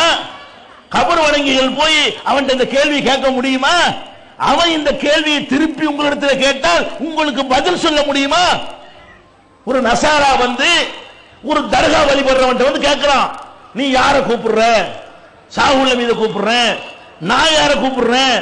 ஈசா நபியை கூப்பிடுறேன், ரெண்டுல யார் சிறந்தவர்? என்ன பதில் சொல்லுவ? ஷாஹுல் ஹமீது சிறந்தவனு சொல்ல முடியுமா? மார்க் அடிப்படையில் உன்னால சொல்ல இயலுமா? சொல்ல இயலாது. அவர் மூத்தா போயிட்டாரு, இவர் உயிரோடு இருக்கிறார், ஒத்துக்கிறியான்னு கேட்பான். ஆமா. அப்ப உசுரோட உள்ள ஆளை கூப்பிடுறது நல்லதா, செத்து போன ஆளை கூப்பிடுறது நல்லதா? பதில் சொல்ல இயலுமா உனக்கு? அப்ப நம்ம இதுல விளங்குறோம், அல்லாஹ் வந்து ஈசா நபியை அழைத்தார்களே அவர்களை காஃபிர் என்று டிக்ளேர் பண்றான். இப்ராஹிம் நபி அழைத்தார்களே அவர்களை காஃபிர் என்று டிக்ளேர் பண்ணுகிறான். உசைர் நபி அழைத்தார்களே அவங்களை காஃபிர் என்று டிக்ளேர் பண்ணுகிறான். அல்லாஹ்வை தவிர யாரை அழைத்து பிரார்த்தனை செய்தாலும் அவர்கள் எல்லாம் இஸ்லாத்திற்கு வெளியேறியவர்கள் என்று தெள்ள தெளிவாக அல்லாஹ் பிரகடனம் செய்கிறானே. ஏகத்துவம் என்னன்னு விளங்குதா? ஏகத்துவம்டா என்ன? அல்லாஹ்வை தவிர யாரையும் வணங்கக்கூடாது, அதான் ஏகத்துவம். நீங்க அல்லாஹ்னு சொல்லாட்டாலும் பரவாயில்லை. இணை கற்பித்தல்னா என்ன நினைச்சுக்கிட்டாங்கன்னா 100% அல்லாஹ்வை போலவே ஒருவரை நிப்பாட்டுவதுதான் இணை கற்பித்தல் என்று இவங்க தப்பா வழங்கி இருக்கிறாங்க. அதுதான் ஏகத்துவக்கு எதிரி என்று தப்பா நினைக்கிறாங்க. அல்லாஹ்வுக்கு இருக்கிற 100 பண்புகள்ல ஒரே ஒரு பண்பில் இவர் அல்லாஹ்வை போல இருக்கிறார் சொன்னாலும் அவன் இணை கற்பிச்சுட்டான். அல்லாஹ்வை போல ஒருத்தர் இருப்பதாக எந்த வகையிலும் யாரும் அல்லாஹ்வை போல கிடையாது. இப்ப நீங்க எடுத்துக்கொள்ளுங்கள், இந்த தர்கா வழிபடுறாங்க இல்லையா, இறந்து போனவங்களை கூப்பிடுறாங்களா இல்லையா, கொடிமரத்தை வணங்குறாங்களா இல்லையா, இவங்களுடைய ஒவ்வொரு செயலையும் குர்ஆன் தமிழாக்கம் மௌலவி பி ஜைனுல் ஆபிதீன். குர்ஆன் அருளப்பட்ட வரலாறு, தொகுக்கப்பட்ட வரலாறு, இறைவேதம் என்பதற்கான அடுக்கடுக்கான சான்றுகள் அனைவரும் புரிந்து கொள்ளும் வகையில் எளிய தமிழ் நடை. இப்போது 1856 பக்கங்களை கொண்ட 16வது பதிப்பு வெளிவந்து விட்டது. விலை ரூபாய் 450 மட்டுமே. மற்றும் 100க்கு மேற்பட்ட தலைப்புகளில் சகோதரர் பிஜே அவர்கள் எழுதிய புத்தகங்களும் கிடைக்கும் இடம் மூன் பப்ளிகேஷன் 83/3 மூர் தெரு, முதல் மாடி, மண்ணடி, சென்னை 1. அல்லாஹ்வுக்கு இருக்கிற 100 பண்புகள்ல ஒரே ஒரு பண்பில் இவர் அல்லாஹ்வை போல இருக்கிறார் சொன்னாலும் அவன் இணை கற்பிச்சுட்டான். அல்லாஹ்வை போல ஒருத்தர் இருப்பதாக எந்த வகையிலும் யாரும் அல்லாஹ்வை போல கிடையாது. இப்ப நீங்க எடுத்துக்கொள்ளுங்கள், இந்த தர்கா வழிபடுறாங்க இல்லையா, இறந்து போனவங்களை கூப்பிடுறாங்களா இல்லையா, கொடிமரத்தை வணங்குறாங்களா இல்லையா, இவங்களுடைய ஒவ்வொரு செயலையும் பாருங்க. ஒண்ணு, அந்த பெரியாரை அல்லாஹ்வுக்கு சமமாக்குவார்கள், இல்லை என்று சொன்னா அல்லாஹ்வுக்கு மேலே வைப்பார்கள். எப்படி மேலே வைப்பார்கள்? இப்ப நம்ம வந்து அவுளியாட்ட போய் கேட்கிறோம், அவுளியாவே நீங்க தான் எங்களுக்கு பிள்ளையை தரணும், ஏன்டா இப்படி கேட்கிற, அல்லாஹ் எங்களை பத்தி கொஞ்சம் சொல்லுவார்ல அப்படிங்கிறான். இதுக்கு என்ன அர்த்தம்? யாருக்கு யார் சொல்லணும்? எனக்கு வந்து உங்களை சொல்றதா இருந்தா உங்களை எனக்கு தெரியாம இருக்கணும், தெரியாதுன்னு சொல்லி கொடுப்போம். ஒரு ஆளை வந்து என்கிட்ட அறிமுகப்படுத்துறீங்க, அவரை ஏன் அறிமுகப்படுத்துறீங்க? எனக்கு அவர் தெரியாது, தெரியாதனால கூட்டிட்டு வந்து இவர் தான் நிறைய உதவி செய்யறாரு, மீட்டிங்லாம் நன்கொடை கொடுத்திருக்காரு அப்படின்னு சொல்லி என்ன செய்வீங்க, அறிமுகப்படுத்துவீங்க. எனக்கே முன்னாடி தெரிஞ்சிருந்தா அறிமுகப்படுத்துவீங்களா? இப்ப இவன் என்ன சொல்றான்னு கேட்டா, நான் அல்லாஹ்ட்ட கேட்கிறேன், யா அல்லாஹ் என்னுடைய வறுமையை போக்கு, என்னுடைய கவலையை நீக்கு, எனக்கு ஒரு பிள்ளையத்தா. அல்லாஹ் என்ன செய்யறான்? இவன் யார் பாய்வன், இவன் யாருன்னு தெரியலையே, அவர் கூட்டிட்டு வா, சாவுல மீது வந்திருக்கிறார், யா அல்லாஹ் இவர் யார் தெரியுமா, இவர் தான் இன்னாருடைய மகன், இன்னார் இந்த ஊர்ல பிறந்தார், இப்படி அறிமுகப்படுத்த போறாரா? அட யாரு போய் எதுக்கு இப்படி அல்லாஹ் சொல்லணும்ங்கிற? இவர் என்ன அல்லாஹ்வுக்கு சொல்லி கொடுக்கிறது? நீங்க இப்ப என்ன சொல்ல வர்றீங்கன்னு கேட்டா, அல்லாஹ்வுக்கு என்னை பத்தி தெரியாதே போலவும் இந்த மகான் வந்து என்னை பத்தி அல்லாஹ்வுக்கு சொல்லி கொடுக்கிறாருன்னு சொன்னா, இப்ப யாருக்கு நாலேஜ் கூட? அல்லாஹ் விட இவங்க சிறுக்கு வைக்கலங்க, அல்லாஹ்வுக்கு மேல வைக்கிறாங்க. ஈக்குவலா கூட ஆக்கல, இவங்க இறந்து போன ஆட்களை அல்லாஹ்வுக்கு சமமாக்கல. அல்லாஹ்வுக்கு நம்மளை பத்தி ஒண்ணுமே தெரியாதான், இவருக்கு நம்மளை பத்தி ரொம்ப தெரியுமா? யாருக்கு? செத்து போய் அடக்கம் பண்ணி இருக்கிறோமே அவருக்கு நம்மளை பத்தி ரொம்ப தெரியுமா? அல்லாஹ்வுக்கு நம்மளை பத்தி ஒண்ணுமே தெரியாதான். இவர் வந்துகிட்டு நம்ம என்ன செய்வார்? அல்லாஹ்ட்ட அல்லாஹ் இவர் தான் இப்படிப்பட்டவர் என்று அறிமுகப்படுத்துவாரா? ஓ அதுக்கு பிறகுதான் அல்லாஹ், ஓ அப்படியா, அப்படின்னா அவனுக்கு கொடு. இப்படின்னா இது என்ன? இதான் இஸ்லாமா? இதுதான் நீங்கள் அல்லாஹ்வை மதிக்கிற லட்சணமா? அப்ப சிந்திச்சு பார்க்க வேண்டும். இது அல்ல, இது அல்லாஹ்வுக்கு மேல நீங்க வச்சிருக்காங்க. சில பேர் என்ன செய்வாங்கன்னு கேட்டா, இந்த நம்பிக்கை நியாயப்படுத்துவதற்காக வேண்டி பலவிதமான உதாரணங்களை சொல்லுவாங்க. என்ன உதாரணம்? இப்ப நம்ம கோர்ட்டுக்கு போறோம், என் மேல ஒரு வழக்கு போட்டாங்க, வழக்கு போட்டா நானே வாதாடுவேனா? என் மேல கேஸ் போட்டாங்கன்னா என்ன செய்வேன்? நான் ஒரு வக்கீலை கூப்பிடுவேன், அந்த வக்கீல் வந்து எனக்காக என்ன செய்வாரு? வாதாடி ஜெயிக்க வைப்பாரு. நாங்க அவுலியாக்களை வக்கீலா தானே வச்சிருக்கிறோம். எப்படி பாயிண்ட்? நாங்க அவுலியாக்களை அல்லாஹ்வோட ஆக்கல, அவுலியாக்களை நாங்க என்னவா ஆக்குறோம்? வக்கீலு. எங்களுக்கு ஒண்ணும் தெரியாது, அதனால தெரிஞ்ச ஆளை பிடிச்சு நாங்க பேச வைக்கிறோம். இது தப்பா அப்படின்னு கேட்கிறாங்க. மேலோட்டமா பார்த்தா தப்பு இல்லை மாதிரி உங்களுக்கு தெரியும். கொஞ்சம் கவனமா பார்த்தீங்கன்னா இது சாதாரண தப்பு இல்ல, அல்லாஹ்வை ஒண்ணுமில்லாதவனை ஆக்கக்கூடிய பயங்கரமான தப்பு என்று நீங்களே புரிந்து கொள்ளலாம். ஏன்? ஒரு நீதிபதி இருக்கிறார், அங்கதான வக்கீலுக்கு தேவைப்படும். ஒரு நீதிபதி இருக்கிறார். நான் ஒரு கொலை குற்றவாளியாக குற்றம் சுமத்தப்பட்டு நிறுத்தப்பட்டிருக்கிறேன். நான் கொலை செஞ்சனால அவருக்கு தெரியுமா? நீதிபதிக்கு தெரியாது. நான் கொலை செய்யலன்னு தெரியாது. நீதிபதிக்கு அந்த இறந்து போன கொல்லப்பட்ட ஒருத்தனை யாரு கொன்றார்னு தெரியாது. நான் கொண்டனான்னு தெரியாது, நான் கொல்லலையான்னு தெரியாது. அவர் எதை வச்சு முடிவு செய்யற நிலையில் இருக்கிறாரு? இந்த வக்கீலுடைய வாதத்தை கேட்பார். அரசு வழக்கறிஞர் என்ன சொல்றாரு, இந்த குற்றவாளியுடைய வழக்கறிஞர் என்ன சொல்றாரு, ரெண்டையும் கேட்பார். சாட்சியத்தை பார்ப்பார், ஆவணங்களை பார்ப்பார், மருத்துவ ரிப்போர்ட்டுகளை மெடிக்கல் ரிப்போர்ட்டை பார்ப்பார். இதெல்லாம் பார்த்து விட்டு இவன் கொலை செஞ்சான், இவன் கொலை செய்யல என்று முடிவுக்கு வருவார். அதனால நீதிபதியை பொறுத்த வரைக்கும் ஒரு சம்பவம் அவர் முன்னாடி ஒரு வழக்கு போனால் அந்த வழக்கில் யார் பக்கம் உண்மை என்று நீதிபதிக்கு தெரியாது. எதை வைத்து தான் தெரிந்து கொள்வாரு? வழக்கறிஞர்களுடைய வாதத்தை வைத்து தான் தெரிந்து கொள்வார். அதுக்காக வேண்டி வழக்கறிஞர் நிச்சயமாக தேவை. இப்ப அல்லாஹ்ட்ட போய் நான் நிக்கிறேன், என்னை கொண்டு நிப்பாட்டிட்டாங்க. நான் ஒரு கொலை செஞ்சிருக்கிறேன், உலகத்தில் வாழும்போது கொலை செஞ்சிருக்கிறேன். அல்லாஹ் கேட்கிறேன், கொலை செஞ்சியாண்டு. உடனே இவர் எந்திரிச்சு, யாரு சாகுல மீது எந்திரிச்சு, அல்ல மொய்தீன் ஆண்டவர் எந்திரிச்சு, யுவர் ஆனர் இவர் கொலை செய்யவில்லை அப்படி சொல்லிடுவாரா? அடே, நான் கொலை செஞ்சேன்னாலும் அவனுக்கு தெரியும். அவன் அங்க எதுக்கு வக்கீலுங்கிற? அல்லாஹ்வுக்கு எதுக்கு வக்கீலு? நான் செஞ்சாலும் அவனுக்கு தெரியும், நான் செய்யலைன்னாலும் அவனுக்கு தெரியும், என் மனசில் நினைக்கிறது கூட அவனுக்கு தெரியும். அல்லாஹ்ட்ட போய் வாதாடுறதுக்கு வக்கீல் தேவையா? அவன் தான் எல்லாத்தையும் எழுதுறதுக்கு ரெண்டு பேரை நியமிச்சு, மா யல்ஃபிது மின் கௌலின் இல்லா லதைஹி ரகீபுன் அதீத், எந்த ஒரு வார்த்தையை நீ மொழிந்தாலும் அங்கே பதிவு செய்யக்கூடியவர்கள் இல்லாமல் இல்லை என்று அல்லாஹ் சொல்லி காட்டுகிறான். அவர் ஒரு பக்கம் பதிவு பண்ணுகிறாரு.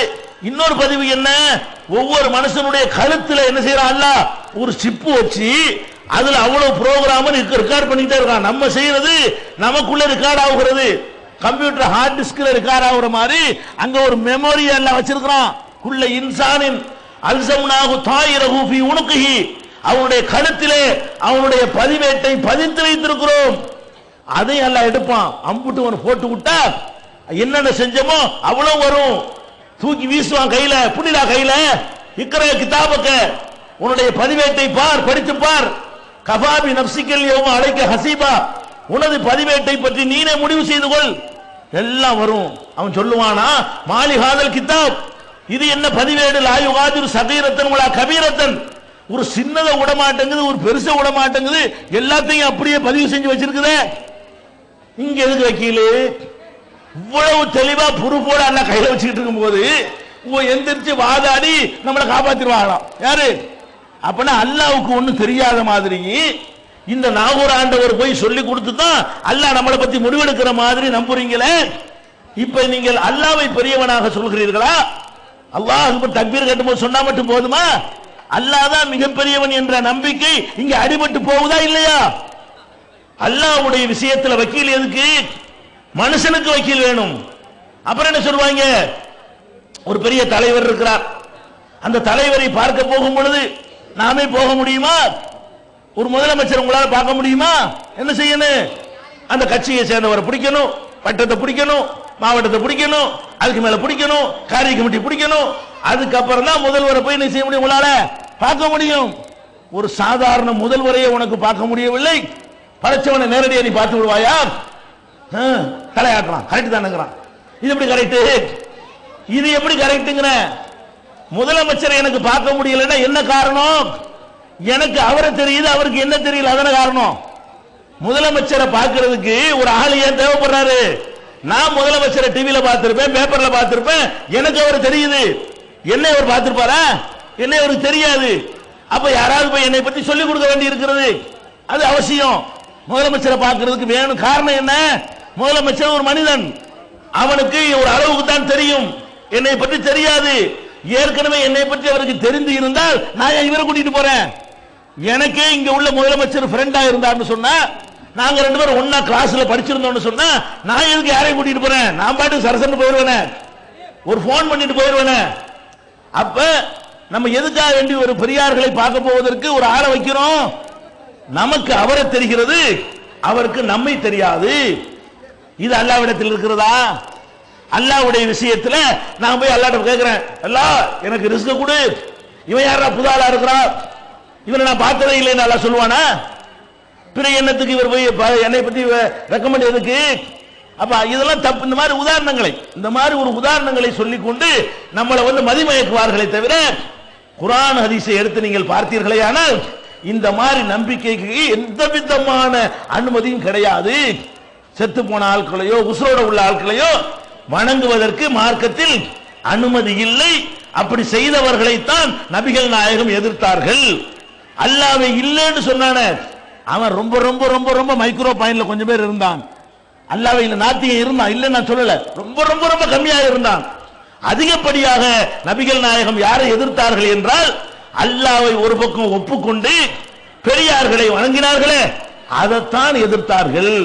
அதைத்தான் ஷிர்க் என்றார்கள், அதைத்தான் குஃப்ர் என்றார்கள், அதை ஒழிக்கத்தான் வந்தேன் என்றார்கள். இந்த ஒரு அடிப்படையை நம்ம முதலிலே மனதில் பதிய வைத்துக் கொள்ள வேண்டும். இரண்டாவதாக அடுத்து கவனிக்க வேண்டியது, ஒரு மனிதன் ஏகத்துவத்தை அடுத்து வழங்க விஷயம். ஏகத்துவம் என்றால் ஃபர்ஸ்ட் நீங்கள் புரிந்து கொள்ள வேண்டியது அல்லாஹ்வை தவிர யாரையும் நீங்கள் வணங்கிடக் கூடாது. அது எவ்வளவு பெரிய மகத்துவமிக்க ஆள் என்று உறுதிப்படுத்தப்பட்டாலும் சரி. இரண்டாவது விளங்க வேண்டும், திருக்குர்ஆனையும் நபிகள் நாயகத்தினுடைய பொன்மொழிகளையும் நீங்கள் எடுத்து பார்த்தீர்களே ஆனால் அல்லாஹ் எந்த ஒரு மகானா இருந்தாலும் சரி அவர்களை அடிமை என்கிற நிலையை தாண்டி இன்னொரு இடத்தில் அல்லாஹ் வைக்கவே இல்லை. குர்ஆனை நீங்கள் புரட்டி பார்த்தாலும் சரி, இவர் நமக்கு வேண்டியவர் ஆயிடுச்சு, இவருக்காக நம்ம செஞ்சு கொடுக்கணுமே, இவர் சொல்ல நம்ம இப்படி மீறுவது என்கிற மாதிரி நிலையில யாரையாவது அல்லாஹ் வைத்திருக்கிறானான்னு கேட்டா அல்லாஹ் வைக்கவே இல்லை. அல்லாஹ் எப்படி இருக்கான்னு பார்த்தோம்னு சொன்னா நமக்கு பிரம்மாண்டமா தெரிவார் இப்ராஹிம் நபி, நமக்கு பிரம்மாண்டமா தெரிவார் இஸ்மாயில் நபி, நமக்கு பிரம்மாண்டமா தெரிவாங்க நபி ஸல்லல்லாஹு அலைஹி வஸல்லம். அல்லாஹ் எப்படி பார்க்கறான் தெரியுமா? நான் சொல்ற நீங்கள் என்ன நீ இது அல்லாஹ்வை பொறுத்த வரைக்கும் இந்த அதிகாரங்கள் எதையுமே நபிமார்களா இருந்தா கூட கொடுக்க மறுக்கிறான், கொடுக்க முடியாதுங்கிறான். நபிமார்கள் சில நேரங்களில் சிலிப்பாய் போய் சில விஷயங்கள்ல தங்களுக்கும் அதிகாரம் இருப்பது போல நடந்த நேரத்தில் எல்லாம் அவன் கட்டுமையான முறையில் எச்சரிக்கை செய்திருப்பதை நம்ம பார்க்கிறோம். எப்படி எச்சரிக்கை செய்யறான்? யூனுஸ் நபி அவர் ஒரு சிறந்த நபி, 1,00,000க்கு மேற்பட்ட மக்களுக்கு அனுப்பப்பட்டவர். அந்த காலத்தில் 1,00,000 என்பது பெரிய தொகை, மக்கள் தொகை 5-6 லட்சம் தான் உலகத்தில் இருந்திருக்கும். அல்லாஹ் குர்ஆன்ல ஒரு பெருசா பெருமையா சொல்லி காட்டுறான், அரசல்நாஹு இலா மேத்தி அல்பின் அவ் யஸீதுன், 1,00,000 அதுக்கு மேற்பட்ட மக்களுக்கு அவரை நாம் நபியாக அனுப்பினோம். அப்ப 1,00,000க்கு மேற்பட்ட மக்கள் வாழ்ந்த பகுதிக்கு யூனுஸ் நபி அவர்கள் நபியாக அனுப்பப்படுகிறார்கள். போய் அல்லாஹ்வை பற்றி சொல்லுகிறார்கள், அவங்க ஏற்றுக்கொள்ளல, சொல்லி சொல்லி பார்க்கிறார்கள், ஏற்றுக்கொள்ளல. பொறுமை எல்லாம் மீறுகிறது, இனிமே இவங்க திருந்த மாட்டாங்க என்கிற நிலைமைக்கு ஆளாகிறார்கள். அல்லாஹ்ட்ட முறையிடுறாங்க, யா அல்லாஹ் முடிஞ்சு போச்சு, என்னால எவ்வளவுக்கு முடியும் அவ்வளவு சொல்லிவிட்டேன், என்னென்ன விதத்தில் எடுத்து சொல்ல முடியும் அவ்வளவு சொல்லிட்டேன், அத்தாட்சிகள் எல்லாம் காட்டிவிட்டேன், ஏத்துக்கிற மாட்டேங்கிறாங்க. பெரும்பாலானவர்கள் எதுக்குறாங்க, இவங்களுக்கு ஏதாவது பண்ணு. அல்லாஹ் என்ன பண்றான்? அப்படியா, அப்ப ஊரை விட்டு வெளியே போ. யார வெளியே போக சொல்றான்? யூனுஸ் நபியையும் அவரை ஏற்றுக்கொண்ட நன்மக்களையும் ஊரை விட்டு வெளியேற்றான். வெளியேற்றான் அழிப்பான். நபிமார்கள் காலத்துல இப்ப அப்படி அழிக்க மாட்டான் அல்லாஹ். இப்ப நல்லவங்களை எல்லாம் தனியா பிரிச்சு விட்டு கெட்டவங்களே அழிக்க மாட்டான். நபிமார்கள் இருக்கும்போது மட்டும்தான் இப்படி அல்லாஹ் பிரிப்பான். இப்போ ஒரு சுனாமி பூகம்பம் வந்தா நல்லவங்க கெட்டவங்க எல்லாம் சேர்ந்துலாம் போகணும். நபிமார்கள் இருக்கிற காலத்துல மட்டும் அல்லாஹ் என்ன செய்வான்னு கேட்டா, நபிமார்களோடு நல்லவங்களை அப்படி தனியா தூக்கி கொண்டு வச்சுவிட்டு மற்றவங்க எல்லாம் ஒரே அமுக்கி அழிச்சு விடுவான். இப்படித்தான் நூஹ் நபியை கப்பல்ல ஏற்றி காப்பாத்தினா, ஒவ்வொரு லூத் நபி சமுதாயத்தை லூத் நபியை வெளியேற்றி தான் லூத் நபி சமுதாயத்தை அழிச்சான். நல்லவங்களை அப்படியே காப்பாற்றுவான். நபிமார்கள் இருக்கும் பொழுது கெட்டவங்களை மட்டும் பிரிச்சு எடுத்து அழிப்பான். அது அல்லாஹ்வுடைய ஒரு சுன்னத் வழிமுறை. அந்த அடிப்படையில் யூனுஸ் நபி அவர்கள் அவங்க கூட்டத்தாரோடு வெளியேறிடுறாங்க. அல்லாஹ் சொன்னபடி அவர் என்ன நினைச்சிட்டு போறாரு? முடிஞ்சாங்க, இனிமே இவங்க கதை முடிஞ்சிச்சு அப்படின்னு சொல்லிட்டு போயிட்டாரு. போனா அந்த ஊர்ல அப்படியே அழிவுடைய அறிகுறிகள் எல்லாம் வர ஆரம்பிக்குது. அப்பதான் ஊர்ல உள்ளவனுக்கு ஒரு பயம் வருது. ஆஹா, யூனுஸ் சொன்னது நம்ம கேட்காம போயிட்டோமே, அவர் சொன்ன மாதிரி அழிவுடைய அறிகுறி எல்லாம் தெரியுது அப்படின்னு சொல்லி எல்லாரும் சேர்ந்து ஒன்னா கூடி, யா அல்லாஹ் எங்களை மன்னிச்சிரு, நான் உன்னை ஏத்துக்கிட்டோம், யூனுஸுடைய போதனையை நாங்க ஏத்துக்கிட்டோம்னு சொல்லி அவங்க 50 பேர் திருந்திட்டாங்க. யூனுஸ் நபி ஊரை விட்டு வெளியேறாரு.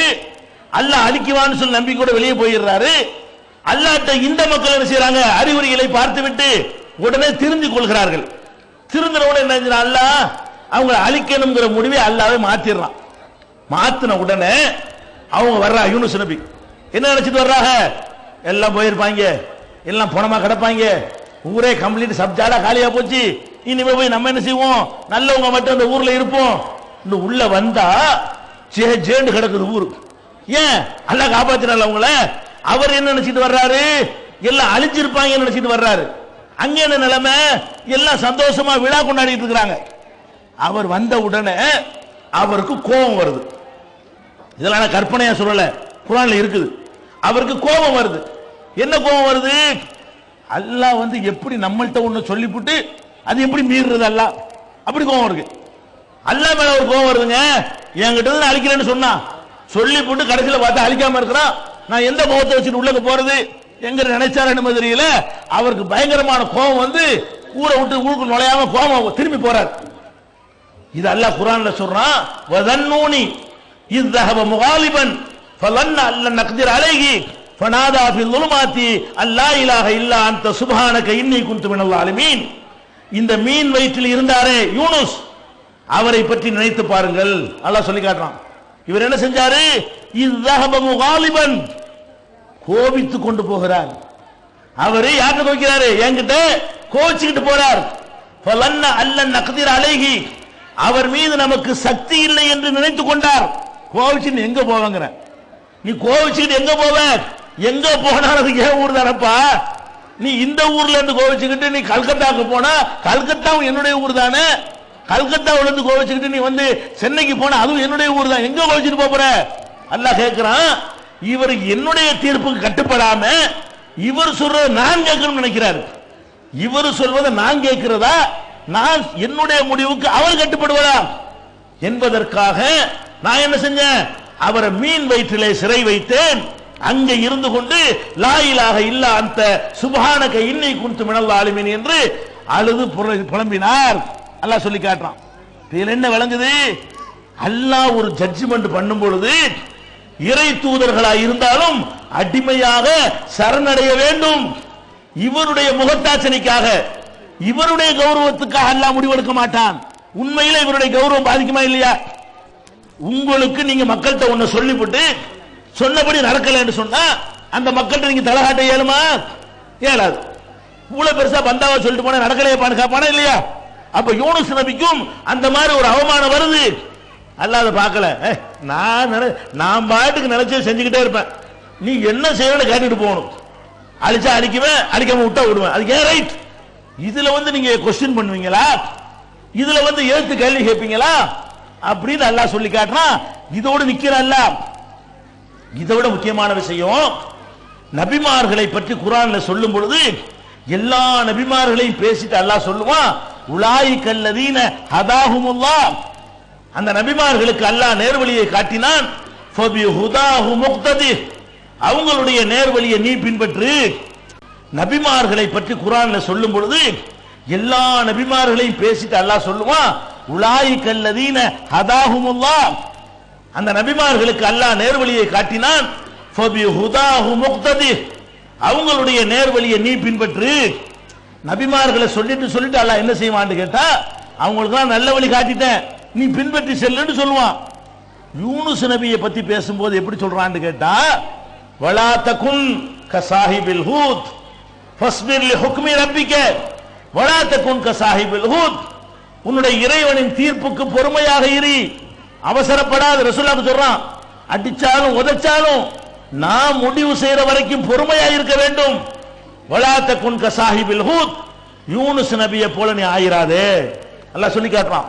யூனுஸ் நபி செஞ்சாரு, அவர் நினைச்சதான் நான் செய்யணும் நினைச்சாரு, அது மாதிரி முகமதே நீ ஆகிவிடாதே அப்படின்னு சொல்லி காட்டுறான்.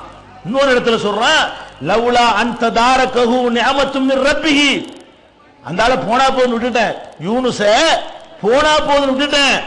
லவ்லா அன்த தாரகஹு நிஅமத்தும் மிர் ரப்பிஹி, இறைவனுடைய அருள் மாத்திரம் அவருக்கு என்னுடைய அருள் இல்லை என்று சொன்னால், அல்லாஹ் சொல்லி காட்டுறான், அந்த தாரகு நிஅமத்து மிர் ரப்பிஹி லனுபித பில் அராயி வஹுவ மதுமூம், அவர் இழிந்தவராக கேவலப்பட்டவராக வெட்ட வழியிலே வீசி எறியப்பட்டிருப்பார். அவர் செஞ்ச வேலைக்கு போனா போதுன்னு மன்னிச்சேன், இல்லைன்னா அவருக்கு எது என்ன இழிவாக கேவலத்தை ஏற்படுத்தியிருப்பேன். ஆனாலும் பஜித்தபாஹு ரப்புஹு வஜஅலஹு மினஸ் சாலிஹீன், அவரை இறைவன் பொருந்திக் கொண்டு அவரை நல்லடியார்களில் ஒருவராக ஆக்கிவிட்டான் மன்னிப்பு கேட்டதுனால. அவர் சொன்னாரே லா இலாஹ இல்லா அன்த யா அல்லாஹ், உன்னை தவிர கடவுள் இல்ல, சுப்ஹானக நீ தூய்மையானவன், இன்னி குன்து மினல்லாஹ் நான் தான் அநியாயக்காரன், உன் தீர்ப்பு கட்டுப்படாம நான் ஓடி போனேன்ல, ஆனா நான் தான் அல்லாஹ் தப்பு செஞ்சிட்டேன்னு சொல்லி அவர் சரணடைவதைத்தான் அல்லாஹ் விரும்பினானே தவிர யூனுஸ் நபியுடைய மனம் புண்படுமே. இவங்க என்ன பண்றாங்க, அவுலியாக்கள் மனம் கோணாதுன்னு பார்த்து பார்த்தெல்லாம் நடக்குவானா. அவுலியாக்களுடைய மனம் கோணக்கூடாதுன்னு சொல்லி பார்த்து பார்த்துக்கிட்டு அல்லாஹ் என்ன செய்வானா, இந்த அவுலியாகட்டு நம்ம எப்படி இல்லைன்னு சொல்றது. அட யூனுஸ் நபி இந்த பாடுபடுத்தி இருக்கிறான் அல்ல, நீ என்ன பண்ண அவுலியாங்கிற? யூனுஸ் நபியை விடுங்க, இப்ராஹிம் நபி நபிமார்கள்லயே மிக உயர்ந்த இடத்தில் இருக்கிற நபி யாரு? குர்ஆனை புரட்டி பார்த்தீங்கன்னு சொன்னா ஒரு வகையில் பார்த்தால் நபிகள் நாயகம் ஸல்லல்லாஹு அலைஹி வஸல்லம் அவர்களை விடவும் இப்ராஹிம் நபியை தான் அல்லாஹ் சிலாகித்து சொல்கிறான். எந்த அளவுக்கு சிலாகிக்கிறான், இத்தபி மில்லத்தை இப்ராஹிம் ஹனீஃபா முஹம்மதே, நீ கூட இப்ராஹிம் வழியைத்தான் பின்பற்ற வேண்டும் என்று நபிகள் நாயகத்து கட்டளை எடுக்கிறான். இத்தகதல்லாஹு இப்ராஹிம ஹலீலா, இப்ராஹிமை ஹலீல் உற்ற தோழராக நான் ஆக்கி கொண்டேன். மனுஷன் அல்லாஹ் தோழன் ஆக்கலாமா? ஆக்கக்கூடாது, ஆக்க மாட்டான். இவர் மட்டும் விதிவிலக்கு. இப்ராஹிம் மனுஷரா இருந்தாலும் அவர் நமக்கு ஃப்ரெண்டு ஹலீலு, நான் தோழராக ஆக்கி கொண்டேன் அப்படின்னு அல்லாஹ் குர்ஆன்ல சொல்லி காட்டுறான். அப்ப அவருடைய மதிப்பு என்னன்னு வழங்குதா? எந்த அளவுக்கு அவருடைய மதிப்பு கூடுது என்று சொன்னால், நபிகள் நாயகம் ஸல்லல்லாஹு அலைஹி வஸல்லம் அவங்களே நம்மிடத்துல ஒரு துஆ செய்ய சொல்லி இருக்கிறார்கள். என்ன துஆ? அதான் அத்தஹியாத்துல ஓதுறீங்களா துஆ, ஸலவாத்துன்னு ஓதுறீங்களா அந்த துஆ. அதுல என்ன கேட்கிறோம்? அல்லாஹும்ம ஸல்லி அலா முஹம்மதின், இறைவா முஹம்மது ஸல்லல்லாஹு அலைஹி வஸல்லத்துக்கு அருள் புரிவாயாக, வ அலா ஆலி முஹம்மதின், முஹம்மது ஸல்லல்லாஹு அலைஹி வஸல்லம் குடும்பத்தாருக்கு அருள் புரிவாயாக. எந்த மாதிரி அருள் புரிவாயாக? கமா ஸல்லைத அலா இப்ராஹிம், இப்ராஹிமுக்கு நீ அருள் செஞ்சது போல. அப்ப யாரு கூட செஞ்சிருக்கான்? அல்லாஹ். நபிகள் நாயகம் ஆசைப்படுறாங்க, எனக்கு அல்லாஹ் அருள் செய்யணும். எந்த மாதிரி செய்யணும்? இப்ராஹிமுக்கு செஞ்சானே அந்த மாதிரி எனக்கு செய்யணும்னு நீங்க அல்லாஹ்விடத்துல கேளுங்க. அப்ப யாருடைய மதிப்பு கூட வழங்குதா உங்களுக்கு? அவ்வளவு பெரிய தரஜா இப்ராஹிம் நபிக்கு. அவர் கட்டின காபாவை தான் அல்லாஹ் ஹஜ்ஜி செய்கிற இடமாக நமக்கு ஆக்கி இருக்கிறான். அவர் தாகத்தால் அவருடைய பிள்ளை தவித்ததற்காக அல்லாஹ் கொடுத்த தண்ணீரை தான் ஒரு புனித நீராக நமக்கு அல்லாஹ் வழங்கி இருக்கிறான். அவர் ஷைத்தானை பார்த்துவிட்டு கல்லறிந்ததற்காக நம்ம பார்க்காமலே அந்த இடத்துல போய் கல்லறிய சொல்லி அதை சட்டமாக ஆக்கி இருக்கிறான். அவருடைய மனைவி குழந்தையின் தாகத்தை பொறுக்க முடியாமல் சஃபாவுக்கும் மர்வாவுக்கும் ரெண்டு மலைக்கடையில ஓடி ஓடி போனார்களே, அவங்க தாகத்திற்காக ஏதாவது தண்ணி கிடைக்குமான்னு தேடி ஓடினார்கள். நீ சும்மா ஓடுங்க அல்லாஹ். நம்மளே ஹஜ்ஜுக்கு போறவனே என்ன செய்யறான்? சஃபாவுல இருந்து மர்வாவுக்கு ஓடணும், மர்வாவுல இருந்து சஃபாவுக்கு ஓடணும். அவருடைய வாழ்க்கையை நமக்கு வணக்கமாக்கி இருக்கிறான். இப்ராஹிம் நபிக்கு அல்லாஹ் கொடுத்த அந்தஸ்து என்ன? அவர் வாழ்க்கையில் நடந்த பல விஷயங்களை நமக்கு இபாதத்தாக அல்லாஹ் ஆக்கி இருக்கிறான்.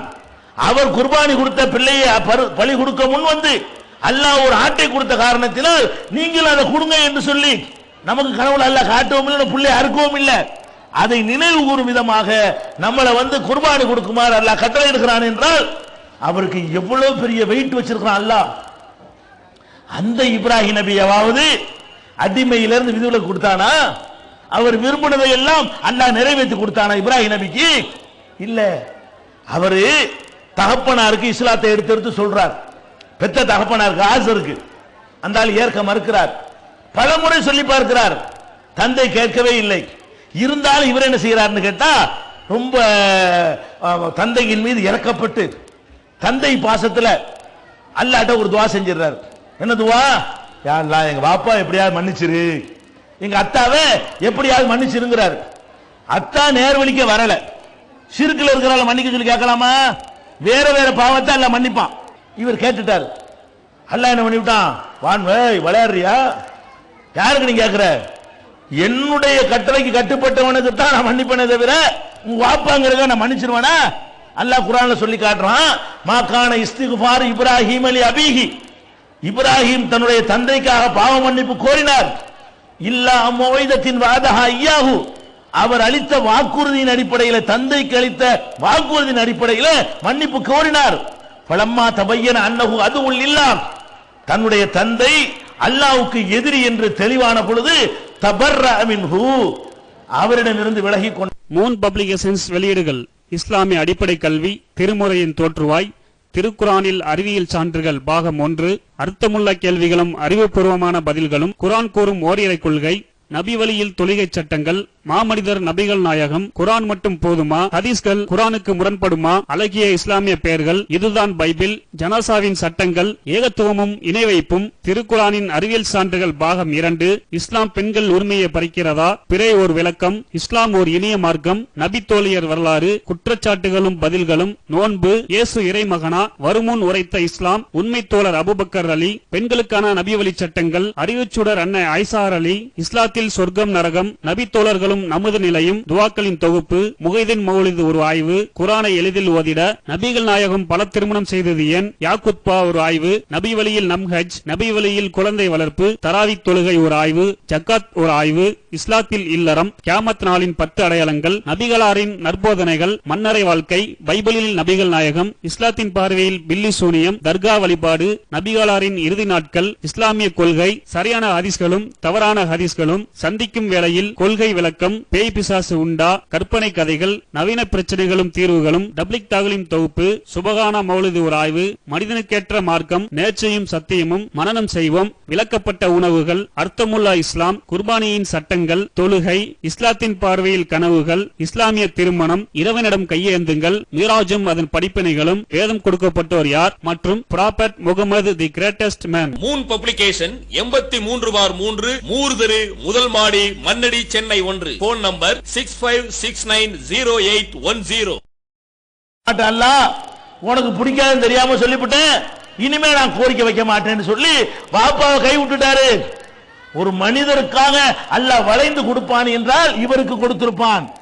இப்ராஹிம் நபி, நம்ம இப்ராஹிம் ஹலீல், இவரு ஃப்ரெண்ட் ஆச்சே, ஃப்ரெண்ட் வாப்பா தானே போயிட்டு போறாரு, அதெல்லாம் கிடையாது. அடிமை தான் ஃப்ரெண்ட்லாம், சும்மா ஃபார்மாலிட்டி ஃப்ரெண்ட் தான் தவிர அடிமை எஜமான். அல்லாஹ்வுக்கும் மனுஷனுக்குள்ள உறவு என்ன? அது நபியா இருந்தாலும் சரி, ஷஹீதா இருந்தாலும் சரி, வலியா இருந்தாலும் சரி, உறவு என்ன? அவன் எஜமான், இவங்க அடிமைகள். இதுக்கு மேல என்ன கேட்கறீங்க? ஒரு மனிதனுக்கு உதவுவதா இருந்தால் யாருக்கு உதவுவான்? தகப்பனுக்கு தானே உதவுவான். நபி ஸல்லல்லாஹு அலைஹி வஸல்லம் சொல்றாங்க, மஹ்ஷர் மைதானத்தில் எல்லாரும் நிக்கக்கூடிய நேரத்தில் இப்ராஹிம் நபியுடைய தகப்பனார் அங்க நிற்பார். தகப்பனாரை தூக்கி நரகவாசி நல்லா ஜட்ஜ்மெண்ட் பண்ணி தூக்கி போடுன்னு சொல்லுவான் அல்லாஹ்.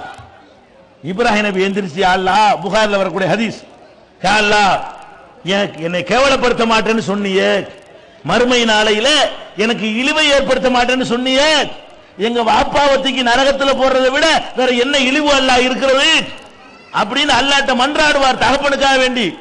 அல்லாஹ் என்ன செய்வான்? நடக்காது. ஒன்னே ஒன்னு செய்யறேன், தூக்கி போடும்போது மாத்திரம் இப்ராஹிம் வாப்பா மாதிரி இருக்க மாட்டார், கழுதை புலியுடைய கோலத்தில் அவரை மாற்றி தூக்கி போடுங்கள். இவர் மனம் கோணக்கூடாதுக்கா செஞ்சது ஒன்னே ஒன்னு என்னன்னு கேட்டா, வாப்பா மாதிரி தெரிய மாட்டார், இவருடைய அத்தா மாதிரி இருக்க மாட்டார். கோலத்தை மாத்தினான தூக்கி போடும் பொழுது அவரை நரகத்தை வந்து காப்பாற்ற மாட்டேன்டான். நான் நினைச்சதை நான் செய்வனே தவிர நீ நினைச்சது செய்ய இயலாது. சஹீஹுல் புகாரியில் இடம்பெற்றிருக்கக்கூடிய ஆதாரபூர்வமான ஹதீஸ் என்ன வழங்குது? வாப்பாவுக்கு கூட மகான்களால் உதவ முடியாதுன்னா உனக்கு என்ன சாவுல மீது வாப்பாவா, மாமாவா, மச்சானா, நாகூராண்டவர்? நீ எப்படி அவரை கூப்பிடுற? பெத்த அப்பனுக்கு ஒண்ணும் பண்ண முடியலங்கும் போது நீ என்ன பண்ண போற? உனக்கு எப்படி ஒரு உதவுவாரு? சிந்திச்சு பார்க்க வேண்டாமா? ஒரு மனிதன் அதிகமா வாப்பா கருத்து யாருக்கு உதவுவான்? பிள்ளை. தகப்பனு கருத்து யாருக்கு உதவ நினைக்குவாங்க? பிள்ளைகளுக்கு உதவ நினைக்குவாங்க. அந்த அதிகாரத்தை அல்லாஹ் கொடுத்தானா? நபிமார்கள் கொடுத்தானா? நபிமார்களே 950 வருஷம் வாழ்ந்தவர் நூஹ் நபி. அந்த காலத்தில் அந்த மாதிரி அதிகப்படியான வாழ்நாளை அல்லாஹ் கொடுத்திருந்தான். 950 வருஷம் ஒருத்தர் வாழ்ந்தார்னா எவ்வளவு பிரச்சாரம் பண்ணிருப்பாரு, எவ்வளவு சபுர் அந்த ஆளுக்கு வேணும். 950 வருஷம் திருப்பி திருப்பி திருப்பி சொல்றாரு. அல்லாஹ் இந்த 950 வருஷத்தை அல்லாஹ் குர்ஆன்ல சொன்னான். ஃபலபிதபீஹும் அல்பசனத்தின் இல்லா 50 ஆமா, 1050 ஆண்டுகள் குறைவாக அவர்களோடு அவர் வாழ்ந்தார் அப்படின்னு நூஹ் நபியை பற்றி அல்லாஹ் சொல்கிறான். அப்ப 950 ஆண்டுகள் அந்த மக்களோடு அவர் என்ன செய்யறாரு? பிரச்சாரம் பண்ணுகிறார், போராடுகிறார், பல விதங்கள்ல எடுத்து சொல்கிறார். மறுத்துட்டாங்க. அல்லாஹ் என்ன பண்ணா? அல்லாஹ்வுக்கு அவரா என்ன பண்ணாரு? யா அல்லாஹ், இதுக்கு மேல என்ன செய்யறது? 950 வருஷம் சொல்லி கேட்காதவங்க இனிமேல கேட்க போறாங்க. யா அல்லாஹ் முடிச்சிருவீங்களே, நமக்கு இனிமே இந்த வேலை நமக்கு சரிப்பட்டு வராது, நீ பார்த்து அழிச்சிட அல்லான்னு சொல்லி என்ன செய்யறாரு? என் வேலை இதோட நான் முடிச்சுக்கிறேன், என்னுடைய பதவியை இதோட முடிச்சிட அல்லான்னு அல்லாஹ்ட்ட கேட்கிறார். அல்லாஹ் என்ன பண்றான்? அழிக்கிறதுக்கு முடிவெடுத்து நூஹ் நபி ஒரு கப்பல் செய்ய சொல்றான். அவர் கப்பல் செய்யறாரு. எல்லாம் கிண்டல் பண்றாங்க. எனக்கு கடல் இல்லாம தரையில போட்டு கப்பல் செஞ்சா கிண்டல் தானே பண்ணுவான். கப்பல்லாம் செஞ்சு முடிச்சாச்சு.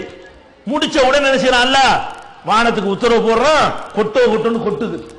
பூமிக்கு உத்தரவு போடுறான், கீழே இருந்து பொங்குன்னு பொங்குது. கீழே இருந்து ஒரு பக்கம் தண்ணி, மேல இருந்து ஒரு பக்கம் தண்ணி, தர சசன்னு ஏறிக்கிட்டே இருக்கு, நீர்மட்டம் ஏறுது. அப்ப கப்பல் எப்படி மிதக்கிறது? மிதக்க ஆரம்பிச்ச உடனே, கொஞ்சோண்டு மிதக்க ஆரம்பிச்ச உடனே பக்கத்துல மகன் இருக்கிறான். மகனை கூப்பிட்டு கேட்கிறாரு, யாபுனை எர்க்கம் ஆனா நூஹ் நபி, மகனே நீ எங்களோட ஏறிக்கவே, வலாத்தகுன் மஅல் காபிரீன், நீ நிராகரிக்கிற கூட்டத்தில் சேராம இருடா, அழிவு வந்துருச்சுடா பாரு, இந்த கப்பல் ஏறிட்டேன், இனிமே அழிவு தான் உனக்கு, கொட்டுறத பாத்தியா, பொங்குறத பாத்தியான்னு சொல்றாரு. அவன் அந்த நேரத்திலும் ஒத்துக்கிற மாட்டேங்கிறான். அவனுக்கு அவ்வளவு கொள்கை பிடிப்பு. இந்த கபூர் வணங்கிகளுக்கு கபூர்ல இருக்கிற கொள்கை பிடிப்பு மாதிரி அவனுக்கு ஒரு கொள்கை பிடிப்பு. அவன் என்ன செய்யறான்? நடக்காது.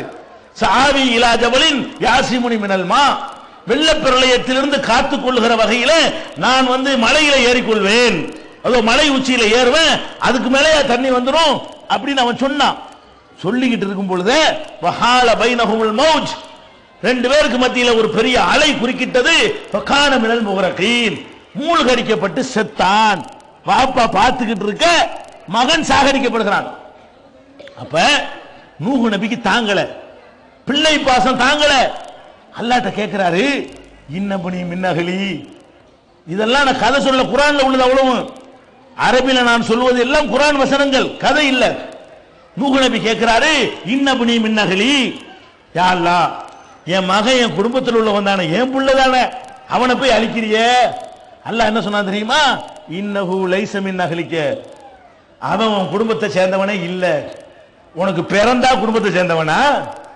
இந்த வழியை ஏத்துக்கிட்டாதான் உன் குடும்பத்தை சேர்ந்தவன். அல்லாஹ் சொல்லிவிட்டா இன்னஹு லைஸ மின் அஹ்லிக, அவன் உன் குடும்பத்தை சேர்ந்தவனே இல்ல. இன்னஹு அமலுன் கைரு சாலிஹின், இது நல்ல செயல் கிடையாது, இந்த மாதிரி என்கிட்ட பேசுறது நல்ல செயல் இல்லை. வலா துஹாத்திபுனி ஃபில்லதீன லலமு, அநியாயக்காரர் விஷயத்தில் என்னிடத்தில் பேசாத. உன் பெத்த மகனா இருந்தாலும் சரி, அழிச்சாலும், நீ துடிச்சாலும் சரி, நீ கதறினாலும் சரி, உனக்கால வளைஞ்சு கொடுக்க முடியாது. அநியாயக்காரர் விஷயமாக என்னிடத்திலே பேசாதே. இன்னொரு வார்த்தை சொல்றான், இன்னி அயுதுக்க அந்த கூன மினல் ஜாஹிலீன், மூடர்களில் ஒருவராக இருக்கக்கூடாது என்று உனக்கு நான் அறிவுரை சொல்கிறேன். நீ மூடத்தனமா நடக்காத. யாருக்கு சொல்றாங்க? 950 ஆண்டு காலம் அல்லாஹ்வுடைய மார்க்கத்திற்காகவே தன்னை அர்ப்பணித்து பிரச்சாரம் செய்த ஒரு நபி, அவருடைய மகனுக்காக அழுது பிரலாபித்து அல்லாஹ்விடத்தில் கேட்ட பொழுது அல்லாஹ் சொன்ன ஜட்ஜ்மென்ட் என்ன? வாயை திறக்க கூடாது, பேசக்கூடாது, முட்டாளாக கூடாது, எச்சரிக்கிறேன். என்ன வழங்குது? அப்ப நீ இந்த மைதீன் ஆண்டவருக்கு ஹாஜி அலிக்கு நீ என்ன மௌனா? அட நூஹ் நபிக்கு மௌன காப்பாற்ற முடியல, ஹாஜி அலி உன்னை எப்படி காப்பாத்துவாரு? சிந்திச்சு பார்க்க வேண்டாமா? இது ஒரு விஷயம். அடுத்து ஒரு மனுஷன் யாருக்கா உழைப்பான்? பொண்டாட்டினா விட மாட்டான், பொண்டாட்டியை காப்பான். பொண்டாட்டிக்கு பிரச்சனைடா இப்படியா நம்ம காப்பாற்ற நினைப்பான். அப்ப மனைவிமார்களை கணவன்மார்கள் காப்பாற்றுன்னு எல்லாரும் துடிப்பாங்க, அது இயற்கை. அந்த மாதிரி ஒரு கட்டம் ரெண்டு நபிக்கு வந்துச்சு. ஒன்னு நூஹ் நபி, இன்னொன்னு லூத் நபி. அல்லாஹ் குர்ஆன்ல சொல்லி காட்டுகிறான், வரபல்லாஹு மஸலன் லில்லதீன கஃபரும் இம்ராஅத நூஹின் வ இம்ராஅத லூத், நிராகரிப்பவர்களுக்கு முன்னுதாரணமாக இரண்டு பெண்களை அல்லாஹ் எடுத்து காட்டுகிறான். ஒருத்தி நூஹ் நபியுடைய மனைவி, இன்னொருத்தி லூத் நபியுடைய மனைவி. இந்த ரெண்டு பேரும் என்ன செய்தார்கள் தெரியுமா? கானத்தா தஹத அபதைனி மின் இபாதினா சாலிஹைனி, சாலிஹான இரண்டு நல்லடியார்களுக்கு மனைவியராக இருந்து வகானத்தாகுமா, துரோகம் செய்தார்கள். ஃபலம் யுக்னியா அன்ஹுமா மினல்லாஹி ஷைஆ, இந்த ரெண்டு கணவன்மார்களும் தங்கள் மனைவிமார்களை அல்லாஹ்விடமிருந்து காப்பாற்ற முடியவில்லை. வகீல் அதுகுலன் நார மஅத்தாஹிலீன், ரெண்டு பேரும் நரகத்திற்கு செல்லுங்கள் என்று தீர்ப்பளிக்கப்பட்டு விட்டது.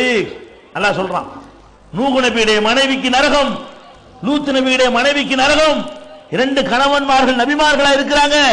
நபிமார்களாக இருந்தாலும் மனைவிமார்களை இந்த 2 பேராலும் காப்பாற்ற முடியாது. என்ன விளங்குது? புரியுதா உங்களுக்கு விஷயம்? அல்லாஹ்வுடைய ஆட்சி எப்படிப்பட்டது விளங்குதா? அல்லாஹ்வுடைய ரோஷம் எப்படிப்பட்டது விளங்குதா? அல்லாஹ்வுடைய அதிகாரம் எப்படிப்பட்டது விளங்குதா? அவனுடைய சீட்ல யாரையும் வைக்க மாட்டான்.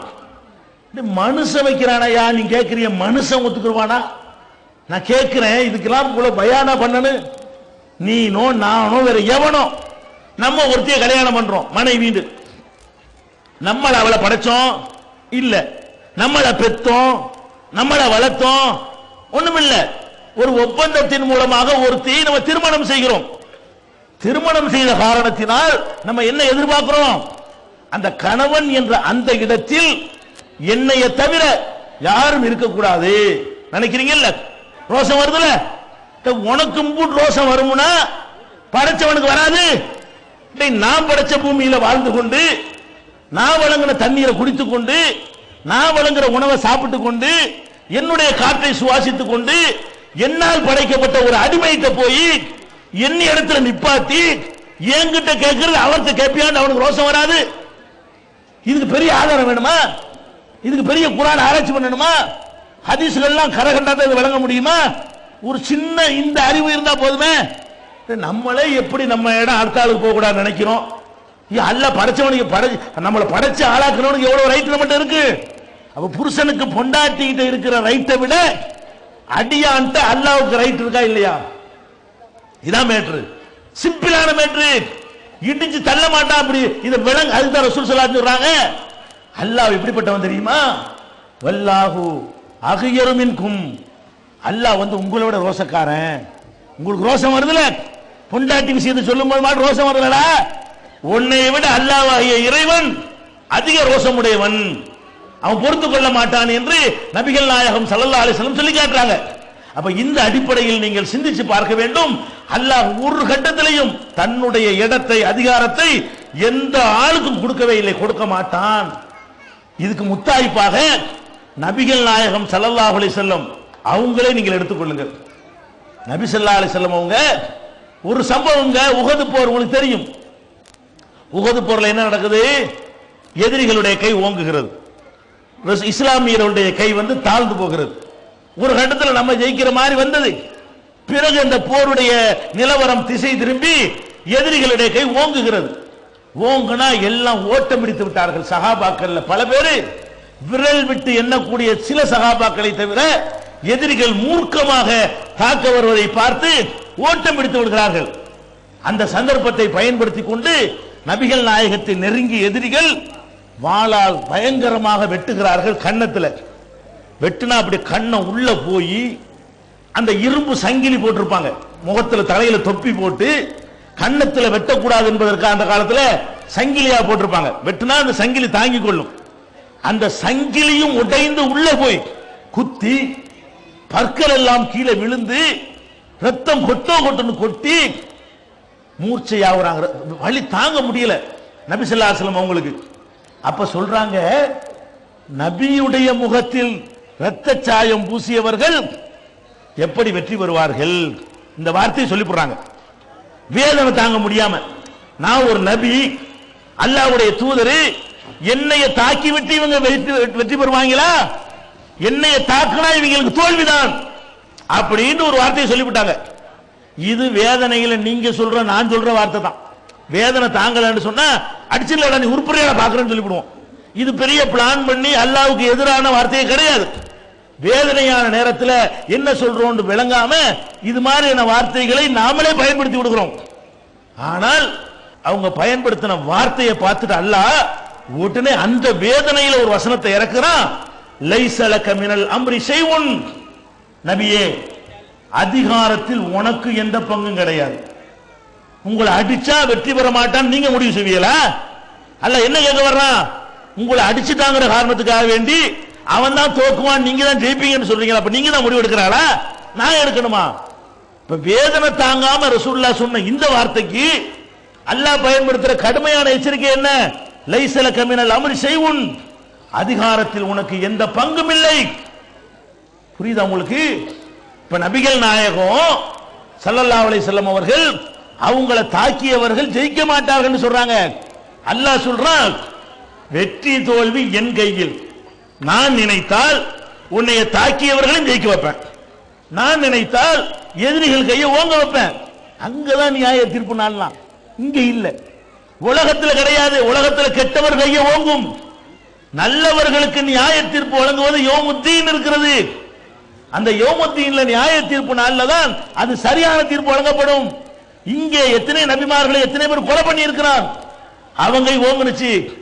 அப்ப இந்த உலகத்தை பொறுத்த வரைக்கும் உன்னை அடிச்சு இருந்தால் கூட நான் நினைச்சா அவனுக்கு வெற்றி கொடுப்பேன், நான் நினைச்சா உனக்கு வெற்றி தருவேன்.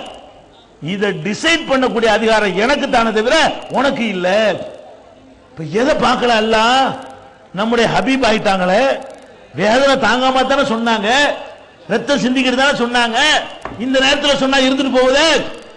அவன் பொசிஷன் விஷயத்தில் அவ்வளவு கரெக்டா இருப்பான். அல்ல அவன் இடம் இருக்கு பாருங்களேன், அதுல யாராவது போட்டிக்கு வந்தாங்க அவன் எதையும் பார்க்க மாட்டான். அவன் தான், அவனுக்கு தான் கிப்ரியா, உலகுல் கிப்ரியா, பெருமை அவனுக்கே சொந்தம். அல்லாஹ்வுக்கு மட்டும்தான் பெருமை சொந்தம், யாரையும் பெருமை அடிக்க விட மாட்டான். அப்ப நபிகள் நாயகம் ஸல்லல்லாஹு அலைஹி வஸல்லம் அவர்களுக்கு இந்த மாதிரியான ஒரு நிலைமையை சொல்லி காட்டுகிறான். மக்கள்கிட்ட போய் சொல்ல சொல்றான். மக்கள் எல்லாம் நபிகள் நாயகம் ஸல்லல்லாஹு அலைஹி வஸல்லம் அவர்களே ரொம்ப முகபத்து வச்ச காரணத்தினால் அவர்களை கடவுள்னு ஆக்கிடுவாங்களோ, அவங்களுக்கு எல்லாம் தெரியும்னு நினைச்சிருவாங்களோ அப்படிங்கிறதுக்காக வேண்டி அவங்க வாழ்க்கையில பலவிதமான பரீட்சைகளை சோதனைகளை வைக்கிறான். அதெல்லாம் பார்த்தா என்னடா இது அல்லாஹ்வுடைய ரசூலுங்கறாங்க, இவரை போய் இந்த பாடுபடுத்துறானே என்கிற மாதிரி வெளியே இருந்து பார்க்கிறவங்களுக்கு தெரியும். நபிகள் நாயகத்துடைய மனைவி ஆயிஷா அவங்களோட ஒருவரை சம்பந்தப்படுத்தி அவதூறு பரப்புறாங்க. ஊரெல்லாம் பரவுது, அவதூறு பரவுறது. ரசூலுல்லாஹ்வுடைய மனசில் கூட ஒரு சஞ்சலம் வருது. என்ன சஞ்சலம் இருக்குமோ?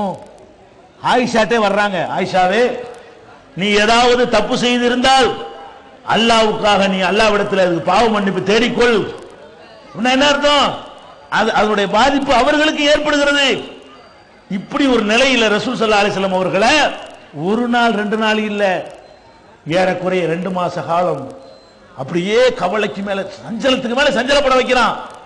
அதுக்கப்புறம் தான் ஆயிஷா நாயகி தூய்மையானவர்கள் ஒரு வசனத்தை இறக்குறான். அப்ப நபிகள் நாயகம் ஸல்லல்லாஹு அலைஹி வஸல்லத்திற்கு அவங்க விரும்பினதை அல்லாஹ் கொடுக்க நினைச்சு இருந்தா என்ன பண்ணிருப்பான்? அவதூறு சொன்னான்ல, அடுத்த நாளே பொய்ன்னு இருப்பான். அன்னைக்கே பொய்ன்னு வசனத்தை இறக்கி இருப்பான். கவலைப்பட வைக்கிறான், மேலும் கவலைப்பட வைக்கிறான், மேலும் கவலைப்பட வைக்கிறான், சுக்குநூறாக உடைஞ்சு போக வைக்கிறான். முகமது மனிதர் என்று நான் காட்ட வேண்டும், அல்லாஹ்வாகிய நான் தான் எஜமான் என்று காட்ட வேண்டும், அதுக்கு தான் உன்னை அனுப்பி இருக்கிறேன். இதான அர்த்தம். நபிகள் நாயகம் ஸல்லல்லாஹு அலைஹி வஸல்லம் அவங்கள்ட்ட எதிரிகள் வர்றாங்க. எதுக்கு இதெல்லாம் நான் சொல்றேன்? அவுலியாண்டா என்னமோ ஒரு பயங்கரமான பவர்ஃபுல் அல்லாஹ், இன்னொரு அல்லாஹ். எப்படி எல்லாம் கதை எழுதியிருக்கிறாங்கன்னா, இப்படி எல்லாம் கதை எப்படி பப்ளிகேஷனின் புதிய வெளியீடு. திருக்குரான் தமிழாக்கம் தயாராகிவிட்டது. 8வது பதிப்பு.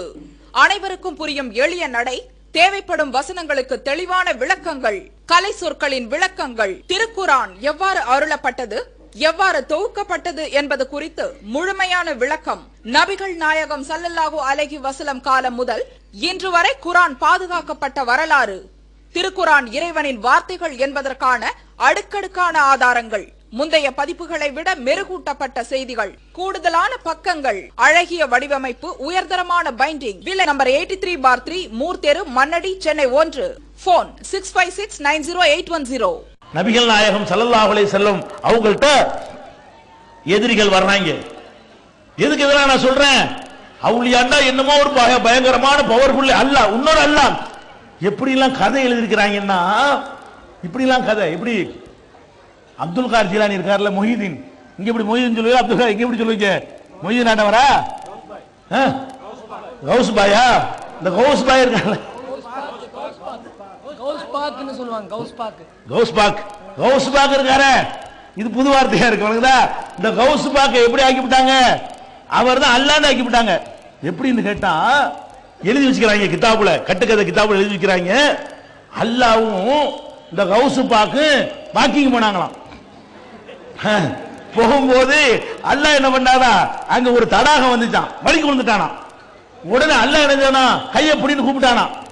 உடனே அவர் கையை பிடிச்சு அல்லாஹ் தூக்கி விட்டாராம். அதனால தஸ்தகீர்னு அவருக்கு பேராம். தஸ்துனா கை, கீர்னா பிடித்தவர். பார்சி மொழியில தஸ்தகீர்னா என்ன அர்த்தம், கையை பிடித்தவர். அல்லாஹ்வையே அவர் கையை பிடிச்சு தூக்கி விட்டவருங்கிறாங்க. பட பாவிகளா, எப்படிப்பட்ட ஒரு மார்க்கத்துல இந்த மாதிரிலாம் நினைக்கிறீங்களே. அதுக்கு தான் நான் நபிகள் நாயகத்தை பத்தி உங்களுக்கு முன்னாடி நிறுத்துறேன். நபிகள் நாயகம் ஸல்லல்லாஹு அலைஹி வஸல்லம் அவர்கள், நீ சொல்ற இந்த கௌஸ் பாக்குங்கறிய, அவர் கௌஸ பாக்க வேற மாதிரியான மறுமையில தெரியும். ஆனால் நபிகள் நாயகம் ஸல்லல்லாஹு அலைஹி வஸல்லம் அவர்கள் அல்லாஹ்வுடைய தூதர் என்பதும் அல்லாஹ்வுக்கு நெருக்கமானவர் என்பதும் சந்தேகத்துக்கு இடமில்லாத விஷயம். அந்த நபிகள் நாயகம் ஸல்லல்லாஹு அலைஹி வஸல்லம் அவர்களுக்கு எவ்வளவு துன்பங்கள் அல்லாஹ் கொடுத்தான் பாத்தீங்களா? என்ன துன்பம்? ஒரு மனிதன் தனக்கு ஒரு ஆம்பளை பிள்ளை வேணும்னு ஆசைப்படுவான். எல்லாருமே நபிகள் நாயகம் ஸல்லல்லாஹு அலைஹி வஸல்லம் ஆம்பளை பிள்ளை அல்லாஹ் கொடுக்கல. ஆரம்ப காலத்துல மதீனாவுக்கு வந்த பிறகு, ஒரு ஆட்சி அதிகாரம் கிடைத்த பிறகு அவங்களுக்கு இப்ராஹிம் ஒரு ஆம்பளை பிள்ளை எல்லாம் கொடுக்குறான். எவ்வளவு சந்தோஷப்படுவாங்க. ஒரு ஆம்பளை பிள்ளை இருந்தால் தன்னுடைய மற்ற விஷயங்களுக்கு வாரிசாக இருந்து டிக்ளேர் பண்ணி எவ்வளவோ எல்லாரும் ஆசைப்படுவோம். அப்ப இப்ராஹிம்ங்கிற ஒரு ஆம்பளை பிள்ளை பிறந்து அது பால் குடிக்கிற 2 வருஷத்துக்கு உட்பட்ட வயசுல இருக்கும் பொழுது அந்த குழந்தை சக்கராத்து நிலை அடைகிறது. இப்ராஹிம்ங்கிற அந்த மகன், நபிகள் நாயகத்துடைய மகன் சக்கராத்து ஹாலை அடைகிறார், மரண வேளையை நெருங்குகிறார். மேல் மூச்சு கீழ் மூச்சு வாங்குகிற காட்சி ரசூல் ஸல்லல்லாஹு அலைஹி வஸல்லம் பார்க்கிறார்கள். அவங்க பார்த்து துடி துடிக்க அந்த இப்ராஹிமுடைய உயிர் பிரிகிறது. பிரிஞ்சா நபிகள் நாயகம் என்ன பண்றாங்க தெரியுமா? கண்ணீர் ஊத்துது.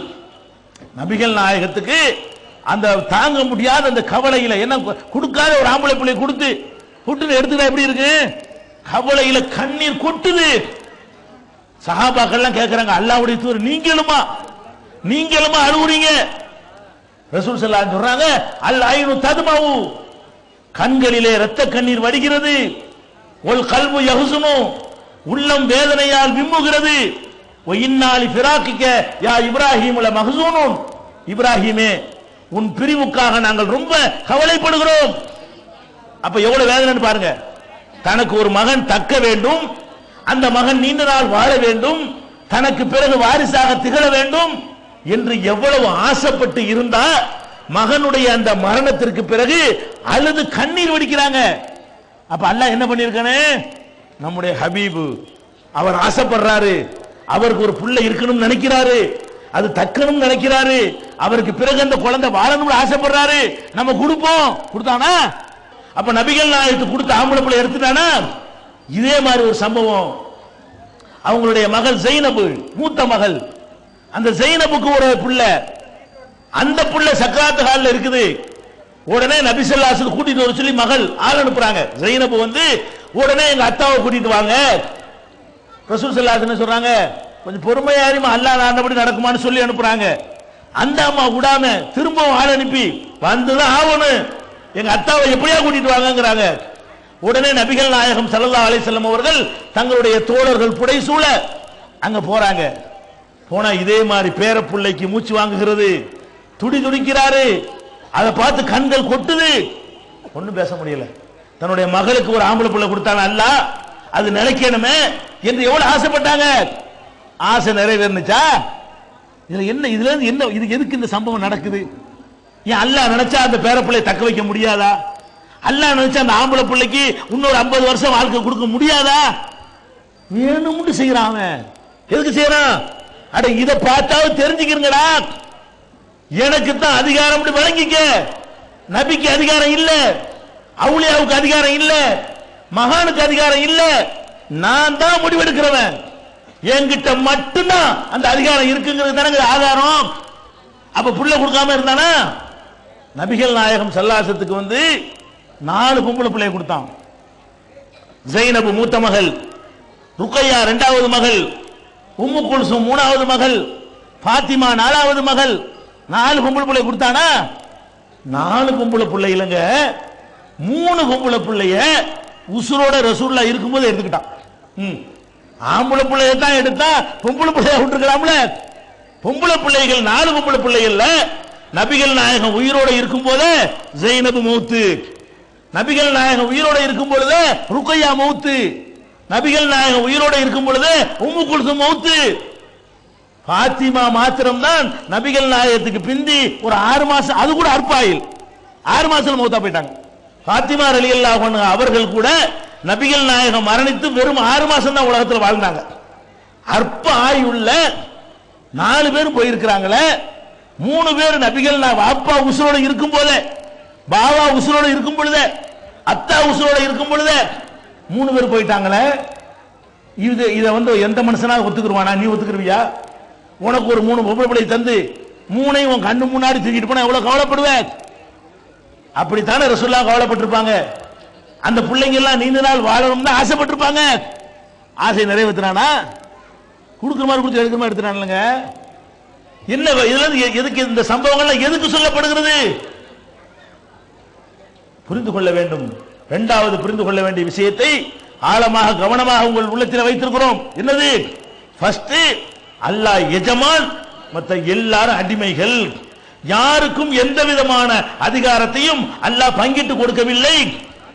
இதை நீங்கள் தெளிவாக புரிந்து கொள்ள வேண்டும்.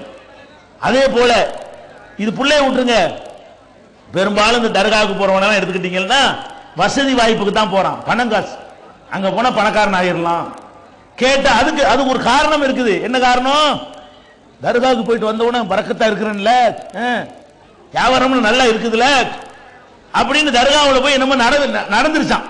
தர்காவுக்கு இவர் போனாராம், அவுளியாட்ட கேட்டாராம், கேட்டவன அந்த கோரிக்கை நிறைவேறிடுச்சான். அதனால இவருக்கு பக்தியாம். இது மாதிரி எல்லாம் நம்பிக்கொண்டு என்ன செய்யறாங்க? அந்த இறந்து போன இடத்துல அற்புதம் நடக்குன்னு நினைக்கிறாங்க. இதை முதல்ல அறிவுபூர்வமாக முதல்ல நீங்கள் புரிந்து கொள்ள வேண்டும். இப்ப நீங்க நாகூர்ல தர்கா இருக்குது. எதுக்கு சொல்றேன்னா, நாகூர்ல எவ்வளவு காணிக்கை குவிக்கிறதோ எங்க கோரிக்கை நிறைவேறிச்சு, அதுக்கு தான் கொண்டு கொட்டுறோம். ஒண்ணு நடக்கிறதுலாம் கிடையாது. உண்மை என்ன? நாகூர்ல நடக்கல. என்ன நடப்புன்னு கேட்டா, 100 பேர் போய் ஒரு கோரிக்கை வைப்பான், 5 பேருக்கு அவனுடைய நேரம் வரும்போது நிறைவேறும், 95 பேருக்கு நிறைவேறாது. இங்கேயும் அப்படித்தான், அங்கேயும் அப்படித்தான், அங்கேயும் அப்படித்தான். 100க்கு 5ங்கிற கணக்குல என்ன செய்யுது? கோரிக்கை நிறைவேறுது. ஏன் நிறைவேறுது? அவனுக்குரிய நேரம் வரும்பொழுது வைத்த வழி எனக்கு அல்லாஹ் கொடுத்துட்டான்.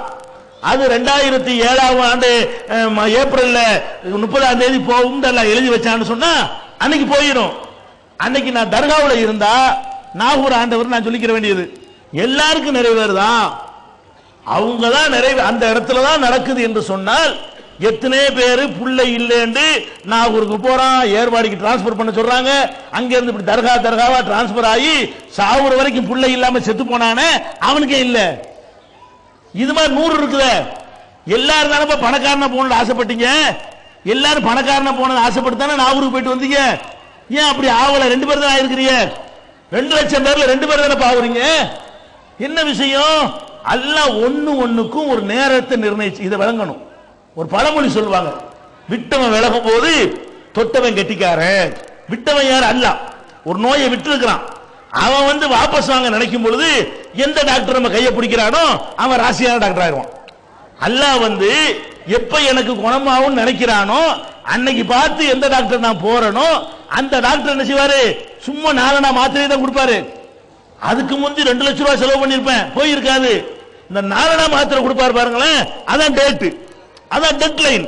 அன்னைக்கு தான் குணமாகும் நான் எழுதி வச்சிருக்கான். அன்னைக்கு பார்த்து இந்த டாக்டர் போனவன ராசி டாக்டர் இருப்பா. எத்தனை டாக்டரை பார்த்து இவர் மாதிரி உண்டா? இதே மாதிரி தான் அல்லாஹ் நமக்கு குழந்தை இல்லைன்னு எழுதினான்னு வைங்க, நிரந்தரமா இல்லைன்னு யாருக்காவது எழுதிவிட்டால் அவனுக்கு நிரந்தரமா இருக்கவே இருக்காது. 5 வருஷம் கழிச்சு வரும் என்று எழுதி இருந்தால் இவன் 5 வருஷம் தர்காவா சுத்திட்டு வருவானா? 5 வருஷம் ரவுண்ட் வரும் பொழுது, நேரமும் வரும் பொழுது இவனுக்கு புள்ள வந்துரு. அதனாலதான் சிலருக்கு வருது, பலருக்கு வர்றது இல்ல. ஆனால் வேறுபாடு என்ன? டாக்டரை அவுளியாவையும் ஒரே மாதிரி பார்க்க மாட்டாங்கிறான். இவன் டாக்டர்கிட்ட போறீங்க, பெரிய டாக்டர் போறீங்க, 1 லட்சம் ரூபாய் வாங்கிட்டு என்னத்தையும் கொடுத்தான், குணமாவல, என்ன சொல்லுவீங்க? இவன்லாம் ஒரு டாக்டரா? கள்ளப்பைய, பிராடும்பீங்க. இன்னொரு டாக்டர்கிட்ட போறீங்க, அப்போ குணமாவல, என்ன சொல்லுவீங்க? ஏமாத்துறானப்பா, டாக்டர் போட்டு ஏமாத்துறாங்க அப்படின்னு சொல்லுவீங்கல்ல. அப்ப தர்காவுக்கு போறீங்க, புள்ள கட்டிங்க கிடைக்கல, என்ன சொல்லணும்? இவெல்லாம் அவுளியாவா? பிராடுன்னு சொல்லணுமா இல்லையா? சொல்ல மாட்டேங்கிறான். அதான் என்ன மேட்டர்னு கேட்டா 90 பேர் போறாங்க, 95 பேருக்கு நடக்க மாட்டேங்குது. இவன் வாயை திறக்க மாட்டேங்கிறான். இந்த 5 பேர் இருக்கான் பாருங்க, அவன் 95 பேருக்கு சேர்த்துக்கிட்டு பேசுறான். இதான் மேட்டர். 5 பேருக்கு நடந்துருதுல, இவன் என்ன பண்றான், ஆஹா ஓஹோ சொல்லிவிடுறான். இந்த 95 பேர் என்ன பண்றான், நம்ம ஏதாவது சொல்லி இன்னும் கொஞ்சம் ஒண்ணு கூட கொண்டு ஆயிட்டா அப்படி புள்ள வரலன்னா ஒரு டாக்டர் சொன்ன மாதிரி சொல்ல வேண்டியதானே. இவரெல்லாம் ஒரு டாக்டரா, இவரெல்லாம் ஒரு அவுளியாவான்னு கேட்க மாட்டாங்க. அதை சொல்லி பொண்டாட்டி போயிட்டு பண்றது.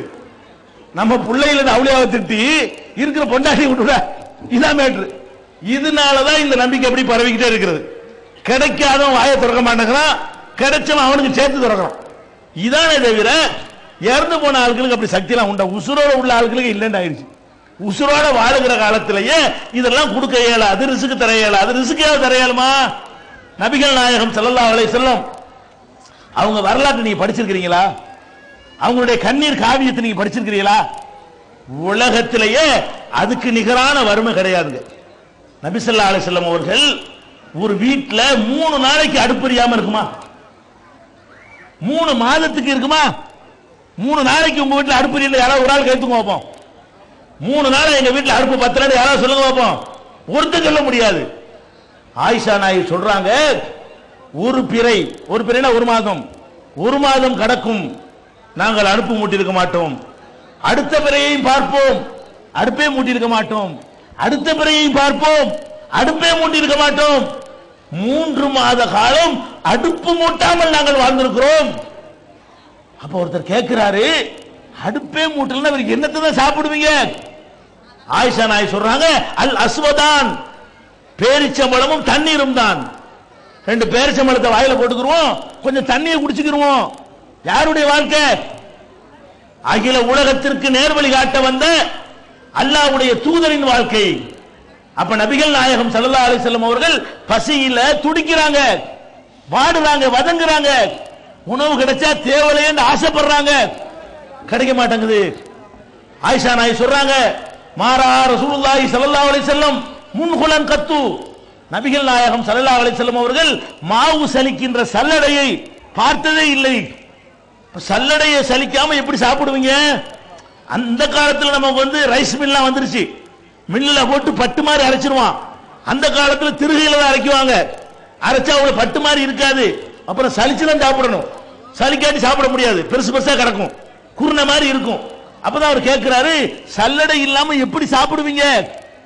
ஆயிஷா நாயகி சொல்றாங்க, கொஞ்சம் கோதுமை எடுப்போம், அதை தூக்கி திருகையில போடுவோம், 2 திருகை திருக்குவோம், அதுல வரக்கூடிய தண்ணியில குழைக்குவோம், உருண்டையா உருட்டி உள்ள போட்டுக்குருவோம். அடுப்பு மூட்டி அது விறகுக்கு வசதி இல்ல, நெருப்புக்கு வசதி இல்ல, தொட்டுக்க எண்ணெய்க்கு வசதி இல்ல, மாவையே உருட்டி சாப்பிடுவோம். அப்படிப்பட்ட ஒரு வறுமை. ரசூலுல்லாஹ் ஒரு நாள் வெளியே வர்றாங்க, கடத்தருவுக்கு வீதிக்கு வர்றாங்க. அபூபக்கர் உமர் அதே மாதிரி வெளியே வர்றாங்க. அபூபக்கர் உமர்ட்ட கேட்கிறாங்க, இந்த பட்டப்பகல்ல எதுக்குப்பா வெளியே வர்றீங்க? இதை நான் சொல்லக்கூடியது எல்லாமே புகாரியில் உள்ள ஹதீசுகள், சொல்லிக் கொண்டிருக்கிற இந்த உள்ள ஹதீசுகளும் நபிகள் நாயகத்தினுடைய அந்த எளிமையை வறுமையை சொல்லக்கூடிய ஹதீசுகளும் கட்டுக்கதை இல்ல, சஹீஹுல் புகாரியில இடம்பெற்றக்கூடிய ஹதீசுகள். அப்ப கேட்கிறாங்க, எதுக்காக வேண்டி இந்த பட்டப்பகல்ல வெளியே வர்றீங்க? அபூபக்கர் உமரும் சொல்றாங்க, பசி தாங்க முடியல, வீட்டுல ஒண்ணுமே இல்ல, பசி தாங்க முடியாம ஏதாவது கிடைக்குமா என்று வெளியே வந்தோம். அப்ப ரசூலுல்லாஹ் சொல்றாங்க, நீங்க எதுக்காக வெளியே வந்தீர்களோ அதுக்குத்தான் நானும் வந்திருக்கிறேன். தாங்க முடியல பசி, எனக்கு ஒண்ணு கிடைக்கல, யாராவது நண்பர்கள் விருந்து தரமாட்டார்களா என்று ரசூல் ஸல்லல்லாஹு அலைஹி வஸல்லம் சொல்றாங்கன்னா, அவ்வளவு பசி அதை போக்க முடிஞ்சா? ஒரு ஆடிக்கு மறு ஆடை இருந்துச்சா? சஹாபாக்கள்லாம் வயிற்றுல கல்ல கட்டி கொண்டு வாழ்ந்தார்களே. நினைச்சு பார்க்கணும், வறுமையை தீக்கிற அவங்க கையில உள்ளது. அல்லாஹ் ஒரு கட்டத்தில் செல்வத்தை நிறைய கொடுத்தான், ஒரு கட்டத்தில் இப்படியும் சோதிச்சு பார்த்தான். இந்த அடிப்படையான விஷயங்களை உங்களுடைய உள்ளத்திலே பதிய வைத்துக் கொண்டால், ஏகத்துவத்துக்கே நேரம் பார்த்தா நீங்க 2 தலைப்பு வேற. ஏகத்துவத்தை நான் சுபு வரைக்கும் பேசணும், விளங்காத இந்த மக்களுக்கு எவ்வளவு பேசணும்? ஏகத்துவத்தையே பேசி முடிக்க சுபுகாய்விடும். அப்புறம் தூதுத்துவம் வேற வச்சிருக்கிறீங்க, தூதுத்துவத்தை எங்க பேசுறது? அதனால இந்த ஏகத்துவத்திற்கு உரிய நேரமே இப்போது முடிவுக்கு வந்துவிட்ட காரணத்தினால் அடிப்படையை புரிந்து கொள்ளுங்கள். அல்லாஹ்வுக்கு ஏகத்துவத்துக்கு மாற்றமாக நடக்காதீர்கள், இணை கற்பிக்காதீர்கள். அல்லாஹ்வுடைய திருமறை குர்ஆனை புரட்டி பார்த்தால் மற்ற பாவங்களை எல்லாம் அல்லாஹ் மன்னிக்கிறேங்கிறான். அல்லாஹ்வுடைய இடத்திலே செத்தவங்களை உசுரோடு உள்ளவங்களை யாரையாவது வச்சீங்க, அல்லாஹ்வை தவிர அடுத்தவங்கள்ட்ட துஆ செஞ்சீங்க, நேர்ச்சை பண்ணுனீங்க, வணங்குனீங்க, அதுக்கு அல்லாஹ் கடும் எச்சரிக்கை பண்றான். இன்னல்லாஹ லா யக்ஃபிரு யுஷ்ரக பிஹி, தனக்கு இணை கற்பிக்கப்படுவதை அல்லாஹ் மன்னிக்கவே மாட்டான். வ யக்ஃபிரு மா தூன ஸாலிக லிமன் யஷா, நாடியவர்களுக்கு மற்ற பாவங்களை மன்னிப்பான். அல்லாஹ்வுக்கு ஈக்குவலா யாரையாவது கருதுங்கன்னு வைங்க, அது மன்னிக்காமல் பயங்கர நரகத்திற்கு நீங்கள் செல்வீர்கள். ஒமை யுஷ்ரிக் பில்லாஹ் ஃபகத் ஹர்ரமல்லாஹு அலைஹில் ஜன்னா, யார் ஒருத்தன் அல்லாஹ்வுக்கு இணை கற்பிக்கிறானோ அவனுக்கு சொர்க்கத்தை அல்லாஹ் ஹராமாக்கி விட்டான். அல்லாஹ்வுடைய இடத்துல அப்துல் காதர் ஜிலானின்னு கூப்பிட்டீங்கன்னு வைங்க, கௌஸ பாக்குனீங்கன்னு வைங்க, என்ன நிலைமை? சொர்க்கம் ஹராம், சொர்க்கத்துக்கு நுழையவே முடியாது. ஒல வஷ்ரகு லஹபித அன்ஹும் மா கானூ யஅமலூன், அவர்கள் இணை கற்பித்தால் அல்லாஹ்வுடைய இடத்திலே மற்றவர்களை வைத்தால் அவங்க செஞ்ச நல்லறங்கள் அழிஞ்சுவிடும். நீங்க தொழுவுறீங்களா, அப்புறமேல யா முஹீதீன்ங்கறீங்களா, தொழுகை அழிந்துவிடும். ஹஜ்ஜுக்கு போறீங்களா, போயிட்டு வந்து ஹாஜி அலிட்டி போனீங்களா, ஹஜ்ஜி அழிந்துவிடும். நீங்கள் செய்த எல்லா நல்லறங்களையும் அழித்து ஒழிக்கிற சயனட் ஷிர்க், பாய்சன் விஷம் எது? ஷிர்க். அப்ப நல்ல செஞ்ச நல்லறங்கள் எல்லாம் அழிந்து விடுங்கிறான். நபிகள் நாயகம் ஸல்லல்லாஹு அலைஹி வஸல்லம் அவர்களை பார்த்து அல்லாஹ் சொல்கிறான், லயின் அஷ்ரக்த லயஹபதன்ன அமலுக, நீ இணை கற்பித்தால், என்னுடைய இடத்திலே மற்றவர்களை நீ வைத்தால் உன்னுடைய நல்லறங்கள் அழிந்துவிடும். இப்படியான ஒரு பயங்கரமான குற்றம் எது? அல்லாஹ்வுக்கு இணை கற்பித்தல். இணை கற்பித்தல் என்றால் ரெண்டு அல்லாஹ் என்று சொல்வது மாத்திரம் இணை கற்பித்தல் அல்ல. அல்லாஹ்வுடைய அதிகாரம் அடுத்தவருக்கு இருக்கிறது என்றால் அது இணை கற்பித்தல். அல்லாஹ்வுடைய ஆற்றலை விட கூடுதல் ஆற்றல் அல்லது சமமான ஆற்றல் அடுத்தவருக்கு இருக்கிற நம்பினால் அது இணை வைத்தல். அல்லாஹ்வுக்கு செய்கிற வணக்கத்தை அடுத்தவருக்கு நீங்கள் செய்தால் அது ஏகத்துவத்துக்கு எதிரான இணை வைத்தல். இத்தகைய இணை வைத்தல் இருந்து விலகி தூய்மையான ஏகத்துவ கொள்கையிலே நிலைத்திருக்கக்கூடிய நன்மக்களாக அல்லாஹ் ரப்பல் ஆலமீன் உங்களையும் என்னையும் ஆக்கி அருள் புரிவானாக. வாஹிரு தாவானா அனில் ஹம்துலில்லாஹி ரப்பில் ஆலமீன். அஸ்ஸலாமு அலைக்கும். குர்ஆன் தமிழாக்கம் மௌலவி பி ஜைனுல் ஆபிதீன். குர்ஆன் அருளப்பட்ட வரலாறு, தொகுக்கப்பட்ட வரலாறு, இறைவேதம் என்பதற்கான அடுக்கடுக்கான சான்றுகள் அனைவரும் புரிந்து கொள்ளும் வகையில் எளிய தமிழ் நடை. இப்போது 1856 பக்கங்களை கொண்ட 16வது பதிப்பு வெளிவந்து விட்டது. விலை ரூபாய் 450 மட்டுமே. மற்றும் 100க்கு மேற்பட்ட தலைப்புகளில் சகோதரர் பிஜே அவர்கள் எழுதிய புத்தகங்களும் கிடைக்கும் இடம் மூன் பப்ளிகேஷன் 83/3 மூர் தெரு, முதல் மாடி, மண்ணடி, சென்னை 1.